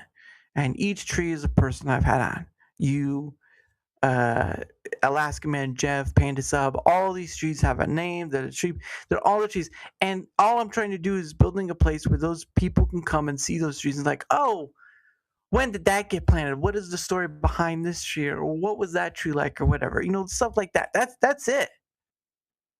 Right? That's it. And you know, if you don't play the game, you get kind of punished for that sort of thing. But I don't. The best way to describe it is like I just don't care in that regard. Like I care for natural, organic progression, but I don't care for playing the game that pretty much every other content creator plays. It's so tiring. Right. You don't want to do what the other people are doing because, like you said, it's tiring and it seems like it's just too much work for nothing. Right? Is that kind of what you're saying? Yeah, a hope. So let me say this. This might help, and only I'm not telling you what to do. Let's make sure that we're clear on that. This is just a swamp analysis. #first attempt about to slap you. No, but Which slap 2026. Right. So you have to. So in the reality of things, there's like two branches, right? Or let's say there's a here's a node up here, and there's a branch that goes this way, and then a branch that goes this way, right? So this way, education. This way, entertainment. And there could be a third one, edutainment, right? Which people kind of hate, if that makes sense. I would pivot, if I were you, I would pivot to like education. And you would do it in a way to where you're taking these trees and you're planting them and you're teaching them like SwampGrit's trees have gout. That's very interesting. That's very educational content. Like what is that? And it's all with the niche of Rumble and trying to get the platform to get better or whatever you want it to be. But again, you're not saying that you are going to be loyal to one platform. If I were you, I would start making shorts where 30, before you go live, say, just put up your phone and say, hey, Dara here, or whatever the hell you say. I wouldn't even do that. I would just say, look, just keep scrolling if you don't want to listen to this. But something has really pissed me off on Rumble today, and I'm about to go live and talk about it with SwampGrit, and he is going to help me become the man that I always dreamed to be. Thanks, I appreciate that. Thanks, Dad. Wow, I didn't know we were going to talk to today. I know these things. I'm just kidding. I know absolutely nothing, but I say that because let me say it based off my experience of how I had growth, because I got over 300K views on a live stream from doing this. I put up a video, Black Myth Wukong. I noticed, and there's a couple of rarities here to where I think it was luck. Okay. And I want to be honest with that after I analyzed it. Mainstream outlets were not promoting the game. Streamers did not want to play the game because there was not much content out about it, and they are very afraid to look bad at playing a game. I do not care at all. I get up there, I first attempt, that's all I care about. Third thing, or second, I can't remember. It was a guide, of which I hated doing because it was just time consuming, but people loved it. The short exploded. I went live. They saw that I was live on YouTube, so they clicked on my profile, and then it went up from there. People thought I was hilarious because I said I was going to get the first attempt. It was like, I guarantee you we're about to go get that first attempt. Watch. Got my ass whipped multiple times for hours. And then at the very end, I screamed, first attempt. I can't believe I just did that on the first try. This is unbelievable. Everybody in the chat was going crazy. They were saying, "Oh my Yeah. god, he really did it." And it's like, okay, they finally get the joke. They understand Yeah. what's happening here. And Uh-huh. everyone loved it. I loved it. I cried for 6 weeks. I'm just kidding. I But believe it too. yeah, I'll cry about it whenever we end the broadcast here. They're mainly tears. Don't look. Daddy said, "Don't look. Don't Yeah, look. Just look at the clouds." yeah, just drip into Uh, my sweet tea. ugh. Delicious. Ugh. Oh goodness! And Grim says USA down to 2-1 with Belgium. Well, ain't that a shame? Ain't Golly. that a shame? But thank you for the soccer update. But yeah, I put all my stuff like those tag points like for YouTube it's entertainment, and then for Rumble it's entertainment and just chatting because again I'm being honest about what it actually is. Not I, I don't know how it could work on the sense of education because I'm not really. Yeah, let me clarify. I don't mean like the actual category that you select, just Oh, a way of how you think about it yourself. okay. You get what I'm saying? Because it could be Mm, educational, but you could categorize it as, lies of P. Let's say I created a guide on how to first attempt this boss. mm, It's categorized as education technically, but it's within the category of gaming, which is entertainment, and mm. the lies of P uh, subcategory, right? So that's what I mean by saying, how do you structure your video? How do you structure your content? How do you get people to be interested to come and listen to your broadcast and gain and garner knowledge? Because that's kind of what you Mm. pitch, right? And correct me if I'm wrong. Because you talk about learning about other people's experiences on Rumble and kind of getting the idea of what's going on. Then you can take that, turn it into an educational point. Well, it's not just Rumble though, because it's more about people from all different areas. Like I've had people from Right. Twitch, Kick, all that stuff. It's about just having a conversation with someone, and maybe you learn something along the way, or maybe it's just maybe it's a perspective, maybe it's a thought process, maybe it's something like, oh wow, he's a software dev, or maybe that he's from down in the south and he's got crocodiles biting at his butt and all that stuff. Like you could even silly stuff like that. And there have been times where I've had people on where the conversation is challenging, where it's mostly just me talking and they're just kind of like maybe anxiety or whatever. Like it's free and open because yeah, that's just how I feel it's better as rather than just topic centered, like you see Right. many other content creators do. Because I understand that regard, but for me, it's just like when the thought came about in doing this is like if you can have a conversation with just about anyone, right? Even people you don't agree with, then what does that say about just having a conversation in general with people? Right? Right. When you when you're giving people the space to be themselves and through that process you get to learn a little bit about them or maybe their thoughts about the world or how they even see the world through their own eyes. Because that's the thing too, right? When someone tells you, you should walk a mile in my shoes or something like that, how can you walk in someone else's shoes when you barely know their perspective of what they see? Right? Right. Like it's it's this sort of thing where there's something about it where we take advantage of it, but it's also within ourselves we take advantage of because even I can have a difficult time like, oh, how do I see the world?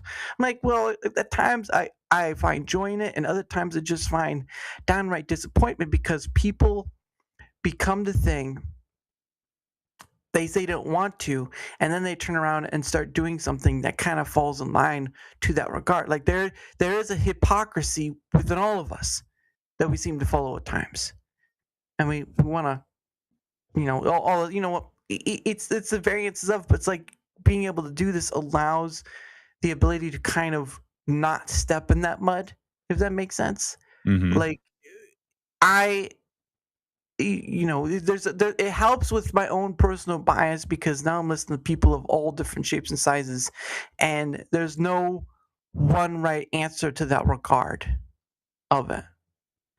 And that's how I view it. That's how I've through this progress of doing DaraChat, like even Rumble Squared, like there's just that point of it where you give people that space to speak themselves, and there's that wonder, Mm-hmm. right? We look at the stars and we find wonder in it, but you can look at somebody and still find some form of wonder there as well, and that's the kicker, right? Like it is a high value when you can just sit down with someone and the world opens up in a way you had never realized before. True. And I find that powerful, but It very much again, that's is. just me. Yeah, and that's just me. But I'll ask my Jeff to ask how many pet Oh, swamp puppies do you have? one. I got a little old Swampy Popper's her name. She's a doggo though, not a Yeah. swamp puppy, but technically puppy Yeah. nonetheless. Aw. But yeah, no, she's a sweet little puppy. What breed? She is a Yorkie and Shih Tzu mix, so Shorkie. She was a rescue Oh, pup. cool. She was in a puppy Aw. mill and had terrible owners, and we Swamp Off and I we took her in. We've had her now for a very long time. I can't remember what year it was. Probably like Mhm. 2019 or 2018 or something like that. Probably Yeah. 2018. So yeah, she's a Mhm. very sweet puppy. But she has her own little kinks because she gets nervous with loud Yeah. noises. So these fireworks that have been shooting off in the swamp constantly, you know, she's basically PTSD war veteran or something like that, Mm. you know. And it's very interesting because one of the things that you can pick up on with trauma in dogs is if they hear a high pitched ding, like let's say I get a notification on my phone or something like that, and it's set to a bell sound where it rings, or an elevator ding more commonly would be the pitch that she doesn't like, sends her into a tizzy, like a panic attack. So, you know, just normal dog shaking stuff when they're scared, nothing crazy. So you got to calm her down. But I've learned, I was like, why does she hate that? And I looked it up one time, and I recall that coming back saying it's a sign of trauma in a dog from being abused. 'Cause she was in a puppy mill, and I already said that. That's right, puppy mill, and you know, bad owners prior to us getting her. So yeah. But she's a sweet little puppy. That's a sucky part, and most pets don't, whether they're like a pulp shelter or whatever. Not most of them. I think a big chunk don't get adopted, and because people or people bring them back because like this dog isn't working. It's like, Yeah. like if parents could do that with their kids, I'm pretty sure there'd be a shelter for babies at a certain point. This baby isn't listening. Well, it's a baby. You're gonna have to learn how to work around it. But I don't want to. Well, sucks to Mhm. be you, doesn't it? Yeah. And Grim says things like that are motivational. It's nice when viewers are real with you. It's nice to acknowledge that. Yeah, I just find this open space that people can come into and just chat about it. I've done like Rumble Square is a panel show, but like DaraChat is not. I've only had up to like 3 people total, and most of the time it's just one-on-one because I feel like when you give people that space not to be over shouted or over spoken or whatever, and they're at least able to say something like speak their mind and finish their thought or whatever, I find there's a wonder and a simplicity to it. But again, that's me, and I know to some regard that that's not the eye catcher people most want, but I feel like if you keep going with it long enough, and if the need, you create that need that people are wanting stuff, people will find it and eventually like, why haven't I seen this before? Or anything like that. Like it's not a guarantee, but it's sort of like it's trying to creating a need to turn into a want, right? But that's Mhm. not how I sent it out. That's not how I set out to be. It's rather just doing this thing I find value in, and maybe it is only me that finds value in it. But I can't can't discount the people I have on in that regard. Um, Correct. silly, maybe. No. So Maybe. that's exactly how you need to think about it. And that's what I was telling brother AI Campa. Mm, Do not worry about what other people think about your content. Do what you want to do. mm, My pitch that I was, I guess, trying to advise in a way that I believe may assist if you wanted to take it and run with it, but you don't have to because it's a free country, do what you want. Uh, Same. Heck I, yeah, brother. yeah, that's right, brother. Um, the way I think about it is, and this is very, very fresh to me of how I'm going to start to continue putting out my offline content in order to get people to come to my channels whenever I'm live and whatnot. Is you got to think about it like a salesman. You have to find out because it's like a cold call. Like at the call center that I said I used to do whenever I was in college. You have a script, put it in a Claude.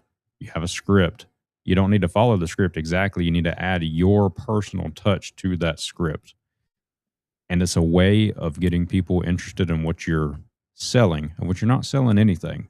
But if you think about it, and another aspect too is some of these salesmen, they have a fantastic pitch and you're like, oh my God, that sounds incredible. And then you get in there, they got you hooked at a store or whatever. And then you open it up and it's like, okay, there's a bunch of different things in here that I did not know about. And I know usually those things are negative, but in your case, it wouldn't be negative.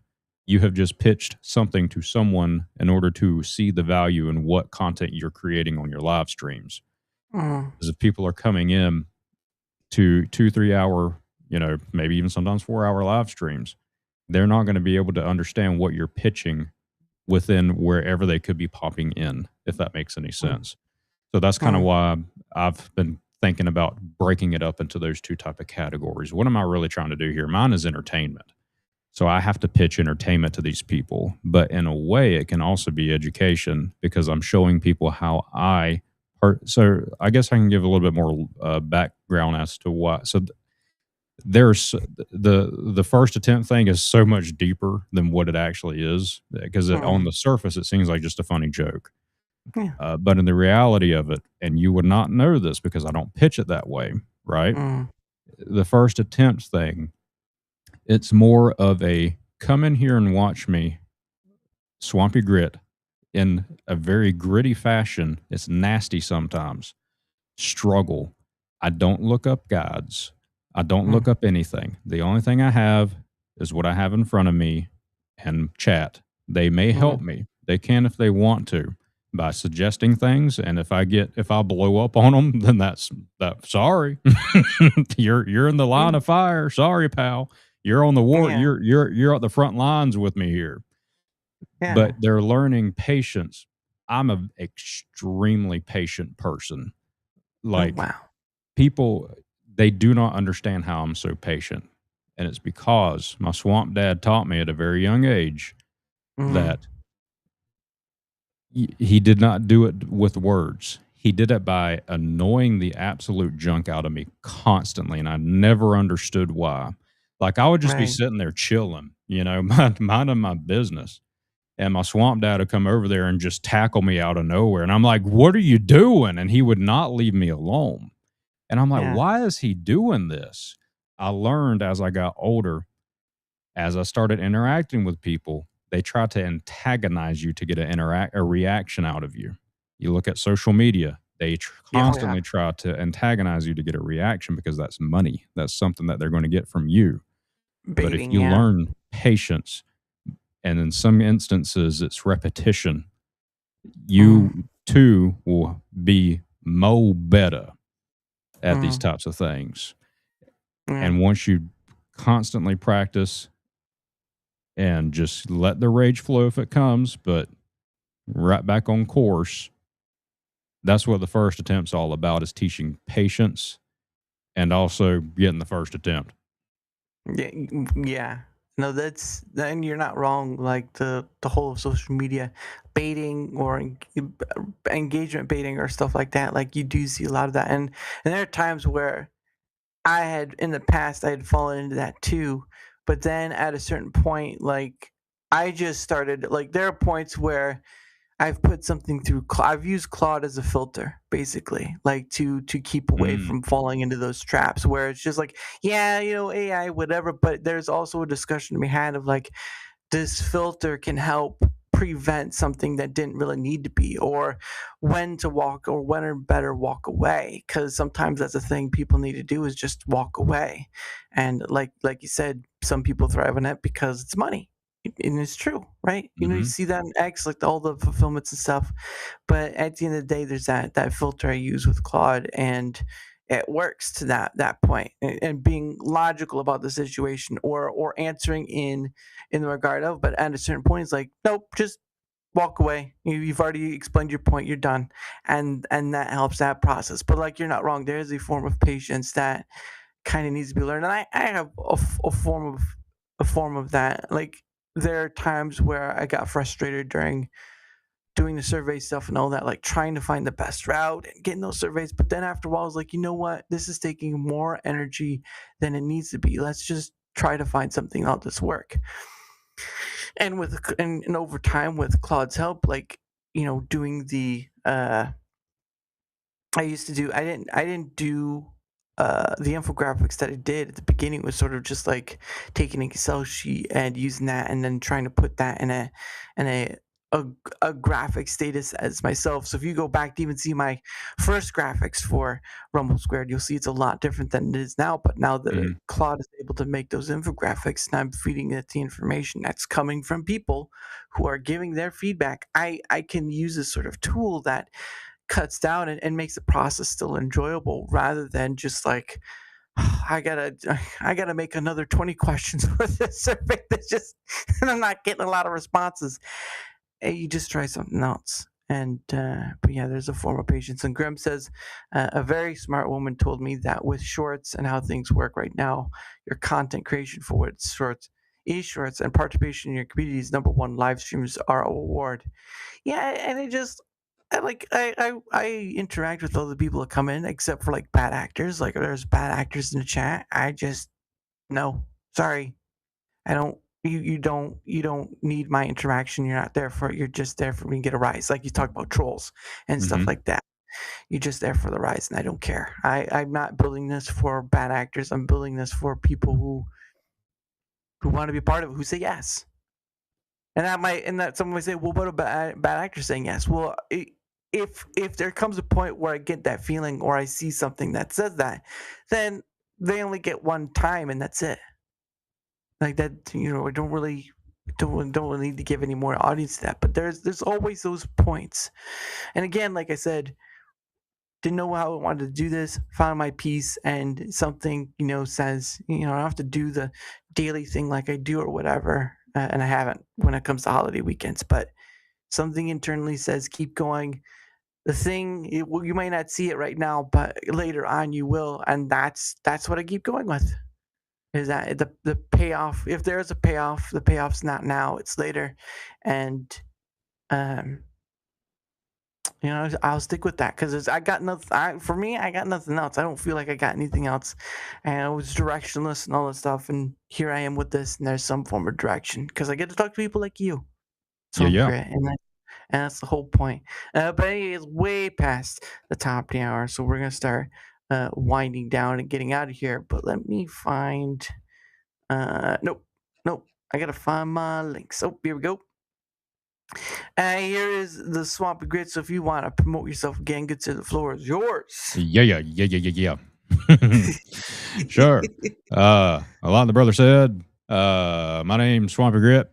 They call me the Swamp King. I didn't come up with that. They did.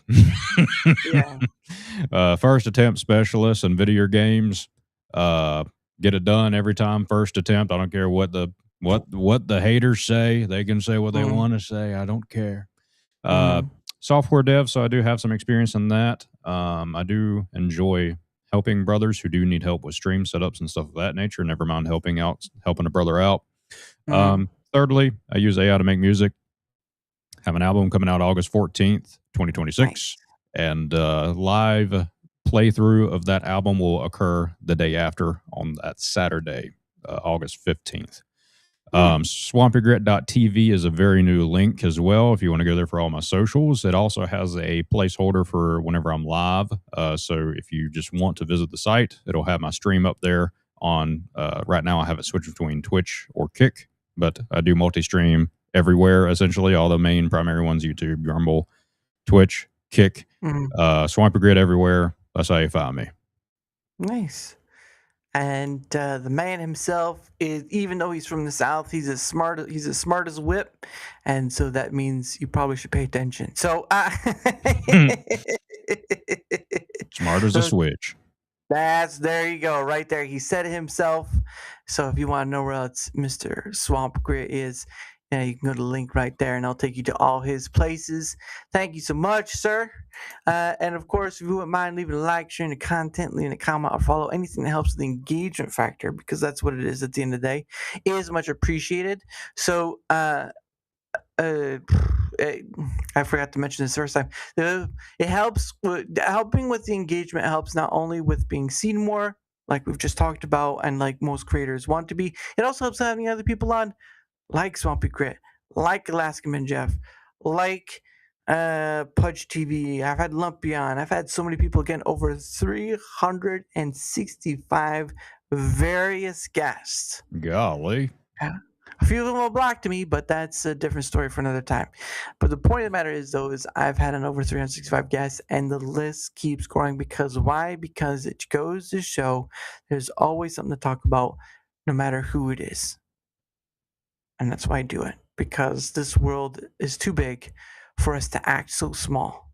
But not in like the egotistical way. All right, let's not act that kind of big, but big in the sense of like there's still wonder out there to look at and all this stuff, even if it's us, right? We're all wonder at some part. But anyway, any help with the engagement factor on any of the places is much appreciated. Of course, this is my link right there. Shout out to Tomby for making streamers.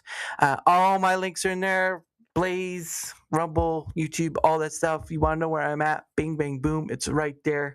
And streamers is free to use. So if you are interested, it doesn't matter the platform or where you're at. Anyone can use it, and it's for free. Now, there are paid tiers now. He has started to do paid tiers because he wants to make a business out of it. But Nice. I will most definitely support, because Tomby is a tech whiz, and he's making things that are pretty awesome. So when more of this stuff comes out, I will share. But until then, all my links are right there. So thank you so much for that. And of course, like I said, I use Proton on many different facets. This is Proton VPN, which I am using right now while I am streaming. But I have a paid version, so you can use a free version. You deal with the free version, but if you have the paid version, you can get all those nice little bonus stuff. Again, there's more info in that link right there. I don't care if you make a free account. I don't care if you just window shopping. Give it a look and give it a try, because at the end of the day, Proton is about privacy as a human right, and I'd rather lead people to a tool that I use on a daily basis and I trust, rather than just like, oh, here's NordVPN. Good luck with it. No.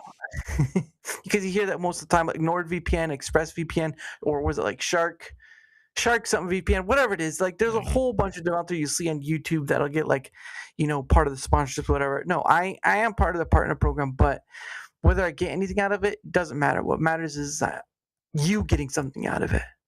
That's the point. Is you getting something out of it that's better for you. Link right there. Up to you. But I would. So there you go. And of course, last thing is, of course, Biltong USA. I've had the owner on. His name is Anton. Great dude. Actually from South Africa. So if you want to know. But biltong is a South African snack, air-dried cured meat.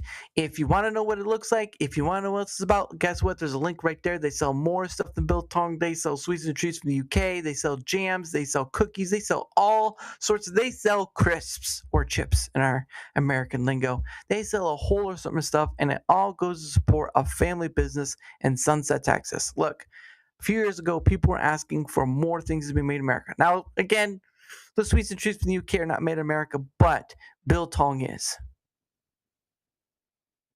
And that's worth supporting. Small business, family business. And of course, you can use code DAR to save yourself 10%. So, 4-letter word you should be saying, because it's a lot better than the other. It's a lot better than the other 4 words you shouldn't be saying. So, when you get mad and you just want to say something, just say Dara, and then it's just like, it works like a charm. It's like you don't have to say the other ones. You could say something on accident, and there's someone around like, oh, you don't want that. You don't want that. But again, link right there and code DAR. But that is okay. Of course, tomorrow, not here, but on Wednesday. Let me see the date. Let's see. The Wednesday and the 8th, I will be having on Colton Garcia at 7 p.m. Eastern. So come on by and see what that'll be about because it'll be his first time on. It's Swampy Grit's first time on DaraChat, but it's not his first time on, if that makes sense. Yeah. But it's his first time on DaraChat, so that counts. But yeah, again, that'll be on Wednesday. Tomorrow will not be streaming, but I will be posting a short. And it's funny, I have had NGM make plenty of make plenty of shorts from the streams I've done, and I haven't touched any of them yet. Because it's like because I get home, I eat lunch, I do I work out and stuff. So there's like a small window of doing things, and then I go to my show. So it's like, and I don't want to put like I don't want to put like the short stuff in with like because I do make posts saying, hey, in this many hours the show's happening and all stuff, and I don't want to mix that in with the shorts. But yeah, I have a lot. Let's just be honest. I have a lot, and yeah. So, and I can't like automatically set it because, again, I make the using Claude with the transcript. So this is the thing you had mentioned, Google Trends a while back. Mhm. So what I do is I put the transcript through Claude. I ask, hey, 3 to 5 terms that I can put into Google Trends. So I do that, and then I follow which is the big one. Sometimes it has to redo them because there's just nothing coming from the ones it gave me, and so I have to do that. But do that, put that through, and then it kind of spits out like description, title within, hashtags and all stuff that follows through and all that. So I do use Claude in that route, but Mhm. it's all on the basis of what's within the short. It's keeping that honesty in that regard.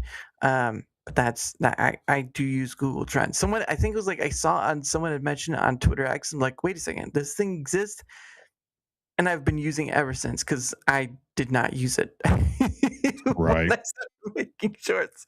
So I've been updating some stuff and making sure it's in the new stuff. So the more you know, the more Right. you know. That's right. Gotta get But learnt somehow. I got learned organically.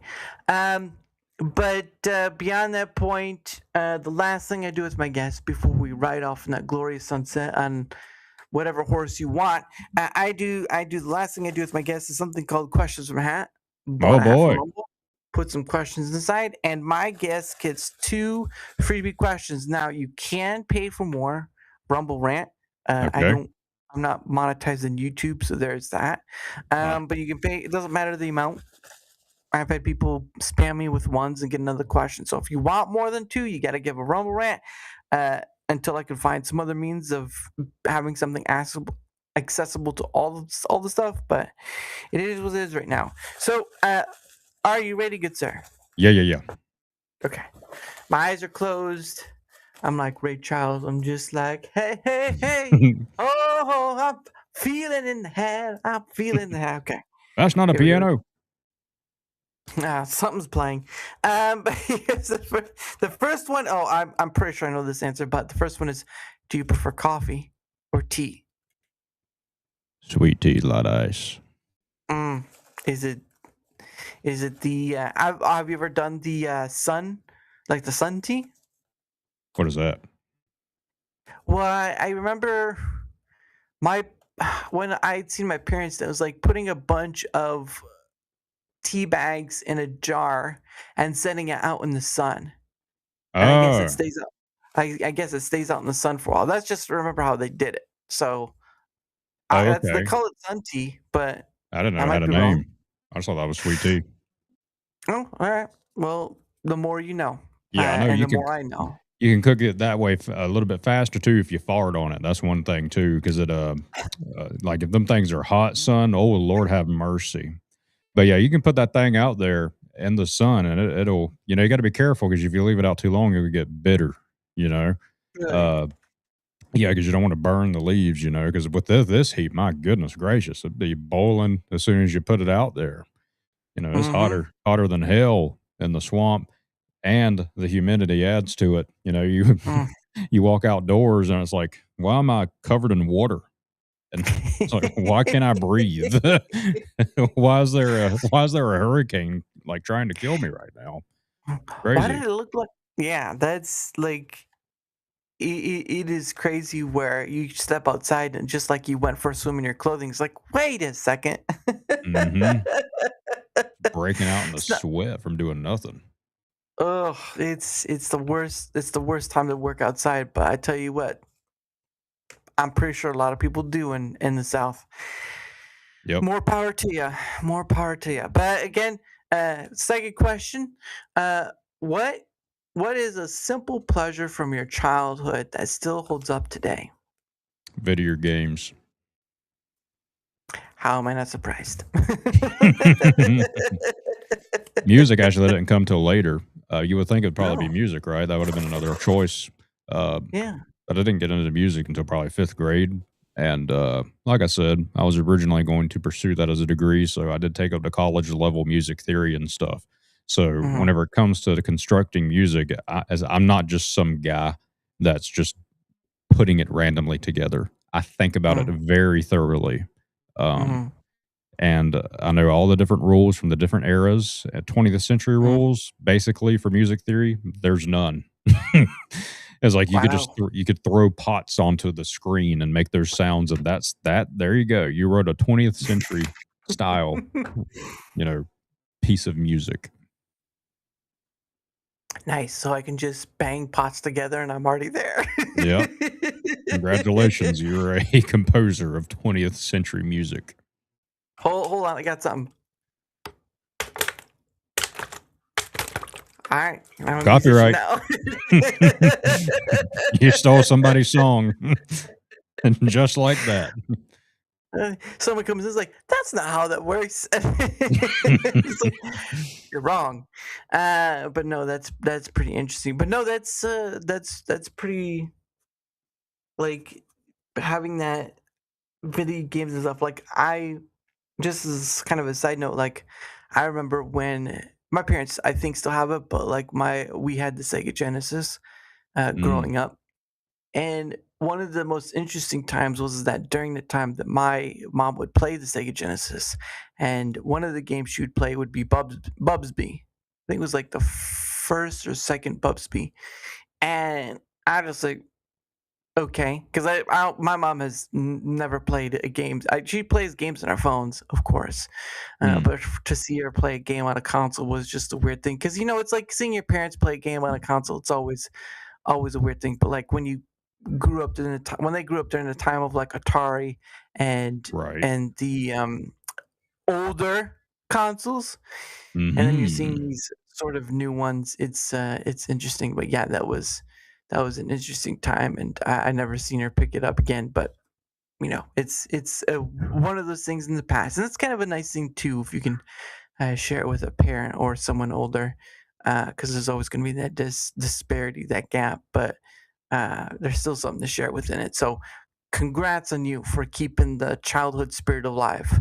Thank you. Uh, just don't go outside. I got you now. Pew pew pew pew pew pew.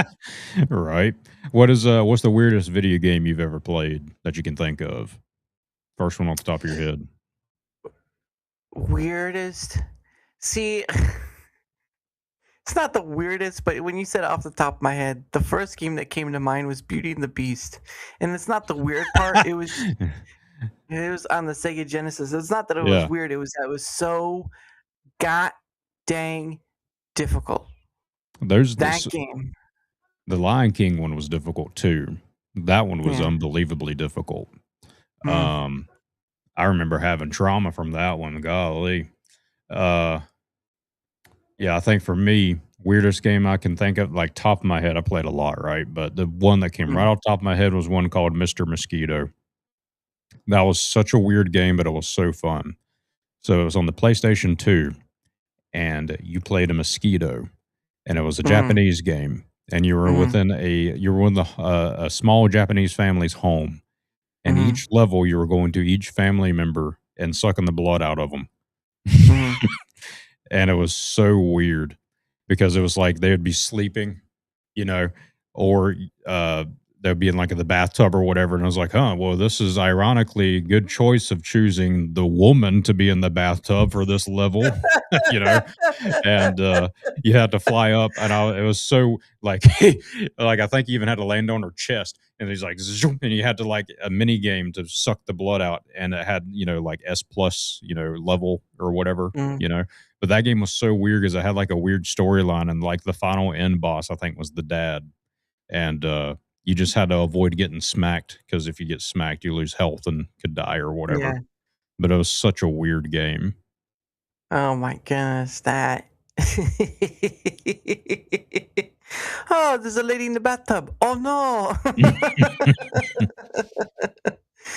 Oh man. No, the only reason why the Beauty and the Beast is so difficult is because there's one point. So there's in the game they have different items, right? One of them was berries. There's ones that were good, ones that were bad. There was one that was an insta kill. It was called like Nightshade.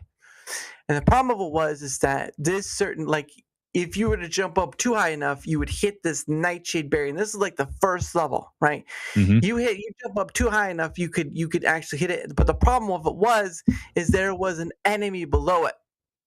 So you're trying to get past the enemy, but if you jump too high, you're gonna hit that. And it's like I don't think I rarely played that game. I think maybe it wasn't a weird game because it was a kids game, but like Barney. There was the Barney game Oh, on Sega Genesis that was there. It wasn't weird. It was just a kid game. But I guess some kids games can be weird. So yeah, there were some there's weird that. ones. Yeah. Yeah, there are some. Well, definitely nowadays with Steam and stuff, you'll find something weird. All right. Right. Yeah. Um, Oh man. and there was another one too on the Sega Genesis. It was I think it was like called Mister Head, like Bang Head or something like that. And you were this Mm, orange character, and his head, like it's 2D, so his head is up here, and in order to attack, his head would go like that. And the way it was shown, it was almost like it was pretending like you're a play and you were enacting the mm, play, and you had to destroy all the elements on the stage to try to escape because you didn't want to be there. It was like you were a prisoner of some type of weird, like, animatronic thing for the stage, and you were trying to get out to yeah. save the girl or something stupid. That was a Yeah. weird game, but it was very fun because of the platforming being similar to that of, Mm, Mario or Sonic, since that was Sega mm, Genesis. Same uh, sprites and whatnot, in regards to beautiful, bright colors and stuff. That was a really mm. fun game, Ugh, those were but the weird. days. Hmm. Very weird too. Hmm. Next time on what the weirdest game ever. But anyway, ladies and gentlemen, that of course is the end of the show. Thank you to all of those in chat, whether they're on Rumble, YouTube, or any of the places I stream to. Thank you for being here, and thank you for being part of this DaraChat. And of course, like I said, there is no stream tomorrow, but I will post a short. But on Wednesday, I will be having on Colton Garcia at 7 p.m. Eastern. So I will see you all there. And of course, a big shout out to the man himself, the man they call King of the Swamp, but I just call him the Gator for short. That works too. Oh, hey, you know what? The Gator's coming in. Everyone hide, duck, duck. But big shout out to Swampy Grit for coming on and being part of this. Of course, like you said, he was on Rumble Squared, and now he's on here. And I look forward to be able to do it again. This again, good sir. So thank you Very so much much. for spending time with me, and what a wonderful time it was. Because not only did we get to know a little bit more about the man behind the hat, but we got to learn he's actually smart. Um, Who would have thought? It's crazy. Still being debated. well, he knows things like computers. Yeah, so you might want to be careful. But Mhm. no, thank you for being part of it. And again, like I said, I look forward to being. And of course, like I said, I always tell my guests, you're always welcome to come on because there's never just one time, and that's the important part because there's always something to talk about. Oh yeah. Stinking foot putting off fireworks, even though it's after the 4th of July. Some of these people out here. But anyway, how I end the show, of course, and Swampy will know this, but how I end the show, of course, is with a song I made with Suno, but the words are my own, from a poem I did a long while back. And this one is called From a Moment to a Lifetime. So again, have a great rest of your night, and I will see you Wednesday at 7 p.m. Eastern. Good night, everyone. Good night, everybody. Bye-bye.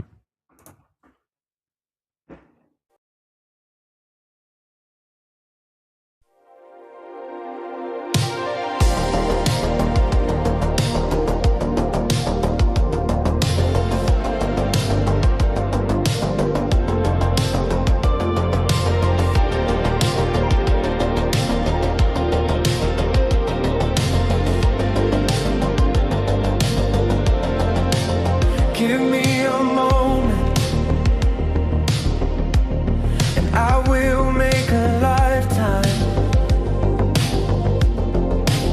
Give me a lifetime, and I will make something beyond recognition. Beyond recognition is a desire, a flame born of dreams forward. Yet dreams do not push beyond their scope. A recognition held back by reality.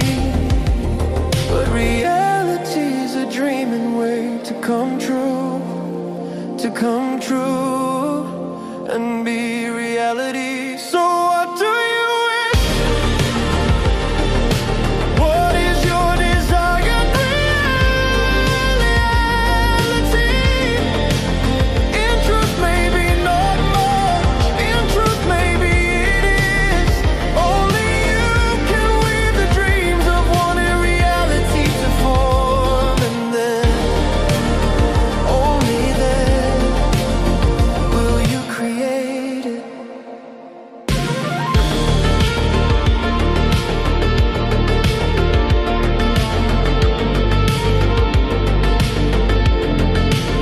Give me a moment, just a single spark. Watch it catch and carry through the dark. Beyond what you can see, beyond what you can name. Every dream you're holding is a quiet flame. The world will tell you wait, the world will tell you no. But the river moves for those who let it flow. 'Cause reality is a dreaming way to come true, and be reality.